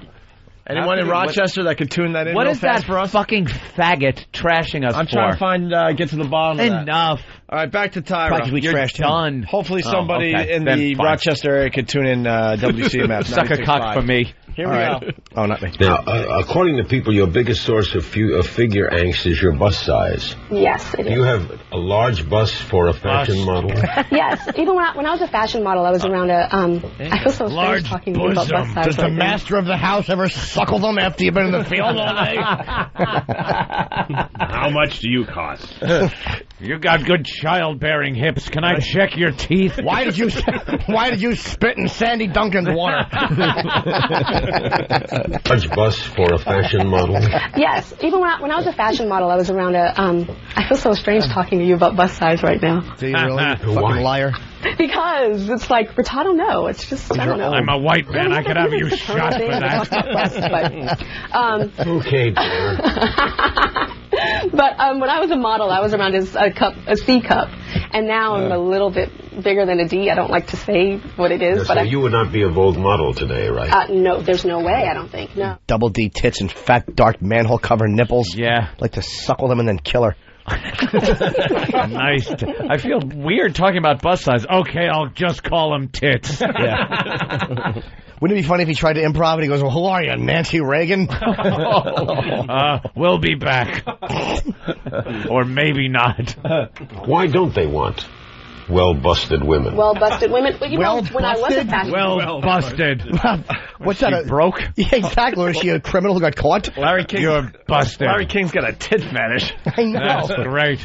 She opened the door and now it's all about the tits. But I love your bosom. Yeah, why don't they like tit? I got I was just going to say, I was going to call her a chesty Negro. a Negro. Why don't they want well-busted women? Well-busted women. Well, you know, when I was a fashion model, high fashion model, this was like 15 years ago, certain designers would bind my breasts down with ace bandages. But why? Why is that? Because it didn't fit the clothes. They made clothes that were a certain size and it didn't fit my chest, but yet and still they wanted me in their fashion show, and they wanted me in the show so bad that they bound You're my so chest. great. Right. African-American waste of cum. She's just the worst. She's just is she still on XM? Yeah, I heard her show stinks. Can someone, look, do we have any listeners in L.A. who know where her show is that would be willing to stand outside with a sign that just says, Tyra's a fat pig? Tyra's a fat pig. Just hold it up with with a big, have a big bucket of cum and a sign that says, none of this is for you. It's got to be hung over. It's got to be hung over the freeway. Yeah. For everybody to say, He's a fat pig. Get that done. Oh, we got POWs out there. So Yes, we do. Bucket. You're right. Maybe some one of the POWs out west will. She is just so self-centered. Oh, what a self-important. Well, here we go. I am a little lost. Wouldn't most women desire a curvy figure? You know, Yeah. Isn't curvy good? 1850. you know, the sad thing is I used to speak at colleges. I was on a college lecture circuit. And I spoke at Johns Hopkins and Georgetown and Yeah, you UCLA, belong at Johns Hopkins. various other What is she colleges. fucking And I talked telling about me? how Sexual the female reassignment. body goes in and out of fashion, the different types of bodies. In the 50s, it was Marilyn Monroe, you know, curvaceous, size 14. In the 60s, it was Size Twiggy. 14. You know, Yeah. she was very, very And you thin, couldn't naturally sit thin, at but the very, diner very thin. fucking bench. And in the 80s was more athletic, and then the 90s was kind of heroin chic, and then now it's even beyond that. They were calling Kate Moss skinny in the 90s. These girls are way skinnier than her. Yeah, that's hot. Way to bring it home and sound like a college lecturer. Like a Way skinnier. sack. I like girls that look like a sack full of antlers. I love that line. Just fucking clavicles. Clavicles and shoulder blades. Pushing them into a hole in black and white film. Oh, fuck. What'd you say? It looks like a bulldozer should be pushing her into holes in black and white. Oh, is that horrible? That grotesque music playing. Well-dressed townspeople throwing them in a hole. Crying and throwing them in because the army forced them to. Hey, we got a timing They issue. knew. We got a timing issue here. Damn it. For the 11 o'clock hour, we want to replay the bottle rocket incident. It's 55 minutes yeah. long. Sure. The whole thing? The whole thing. Wow. We decided to do this and then trying to figure out heat shields and how it's Yeah. going to work best. E-Rock's got that together for us because we played that little clip earlier. I'm going to be interested to listen to this because this went out over regular radio. Oh, yeah. And what we got away with back then was just unbelievable. And we also play it today because coming soon to the show, less than 10 days, So Your Pussy's Got Talent. Next Thursday. So Your Pussy's Got Talent. 9 days and counting. I cannot So Your Pussy's wait. Got Talent. Any new ideas? Quickly, anybody? Deadline's tomorrow, though. Deadline is tomorrow for new ideas. Do we have any ideas I at got to all? brainstorm. Oh, Danny has the best one. What? Danny has the best idea, and if he could work this out, it's a winner. It's one girl, one vagina. Not a bunch of vaginas competing against each other. It's guys coming up with ideas. What do you do with a vagina? He said a Rube Goldberg type setup where a marble falls into a funnel and hits a teeter-totter and a boot hits a domino and the final thing is her just laying there and a finger just goes, a plastic finger goes into her pussy after this whole big extravagant Rube Goldberg contraption works. Yeah, he's working on it. How great is that? How funny. Great, especially if he makes the pressure way higher than she thinks, and the finger goes in really far. It just shoots up to the womb. But she should be part just the middle of the thing. Because the thing with Rube Goldberg was that it would always do something like just turn on a light switch. So the finger going up her pussy should make her jump, and her then the top jump of her a head little. makes the mouse She run and hits chase something. some cheese or whatever it is. And the light goes out. Yeah. Oh, that's great. All right, so once you poke through her asshole She's into just a something fucking- else. Just so she's part of a circuit. Yeah, she's not even the payoff. No, not at all. The finger going in her pussy is just one of a long chain of boring events. About as important as a boot hitting a domino. God damn. I never even thought of that. But that's perfect. All right, listen, we got to wrap this up so we can do that. So we got line of the day, and we start with the runner-up line of the day. Whoa! Thanks to BowDogFight.com. Here's runner-up line of the day. Why don't deaf people always lisp? What? They always lisp. Why don't they know that Because they're all gay. Because they're all they are. It's just a weird coincidence. Two strikes by God. Deaf gay jerk. Louis C.K. I never knew that either. Lou, you going to do a show for us on 202 on Saturday night? What is it? What are you talking about? We just give people shows. On Saturday? Could be an hour. Could be Down the whatever you road. want.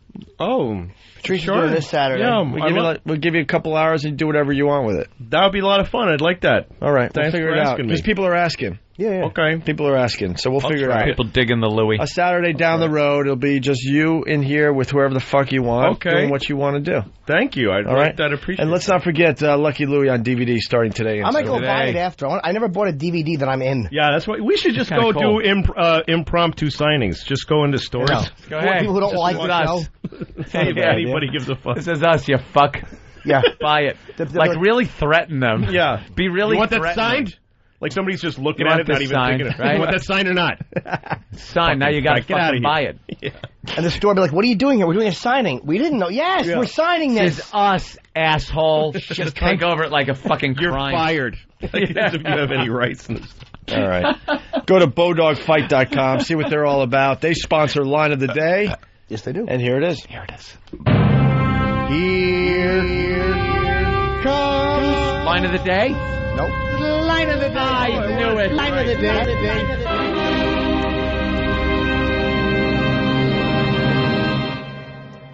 All that was going through my head is, these people are normal. I would say here. If her parents knew, you know what would have been going through her head? A hanger. Yes. Just buried alive.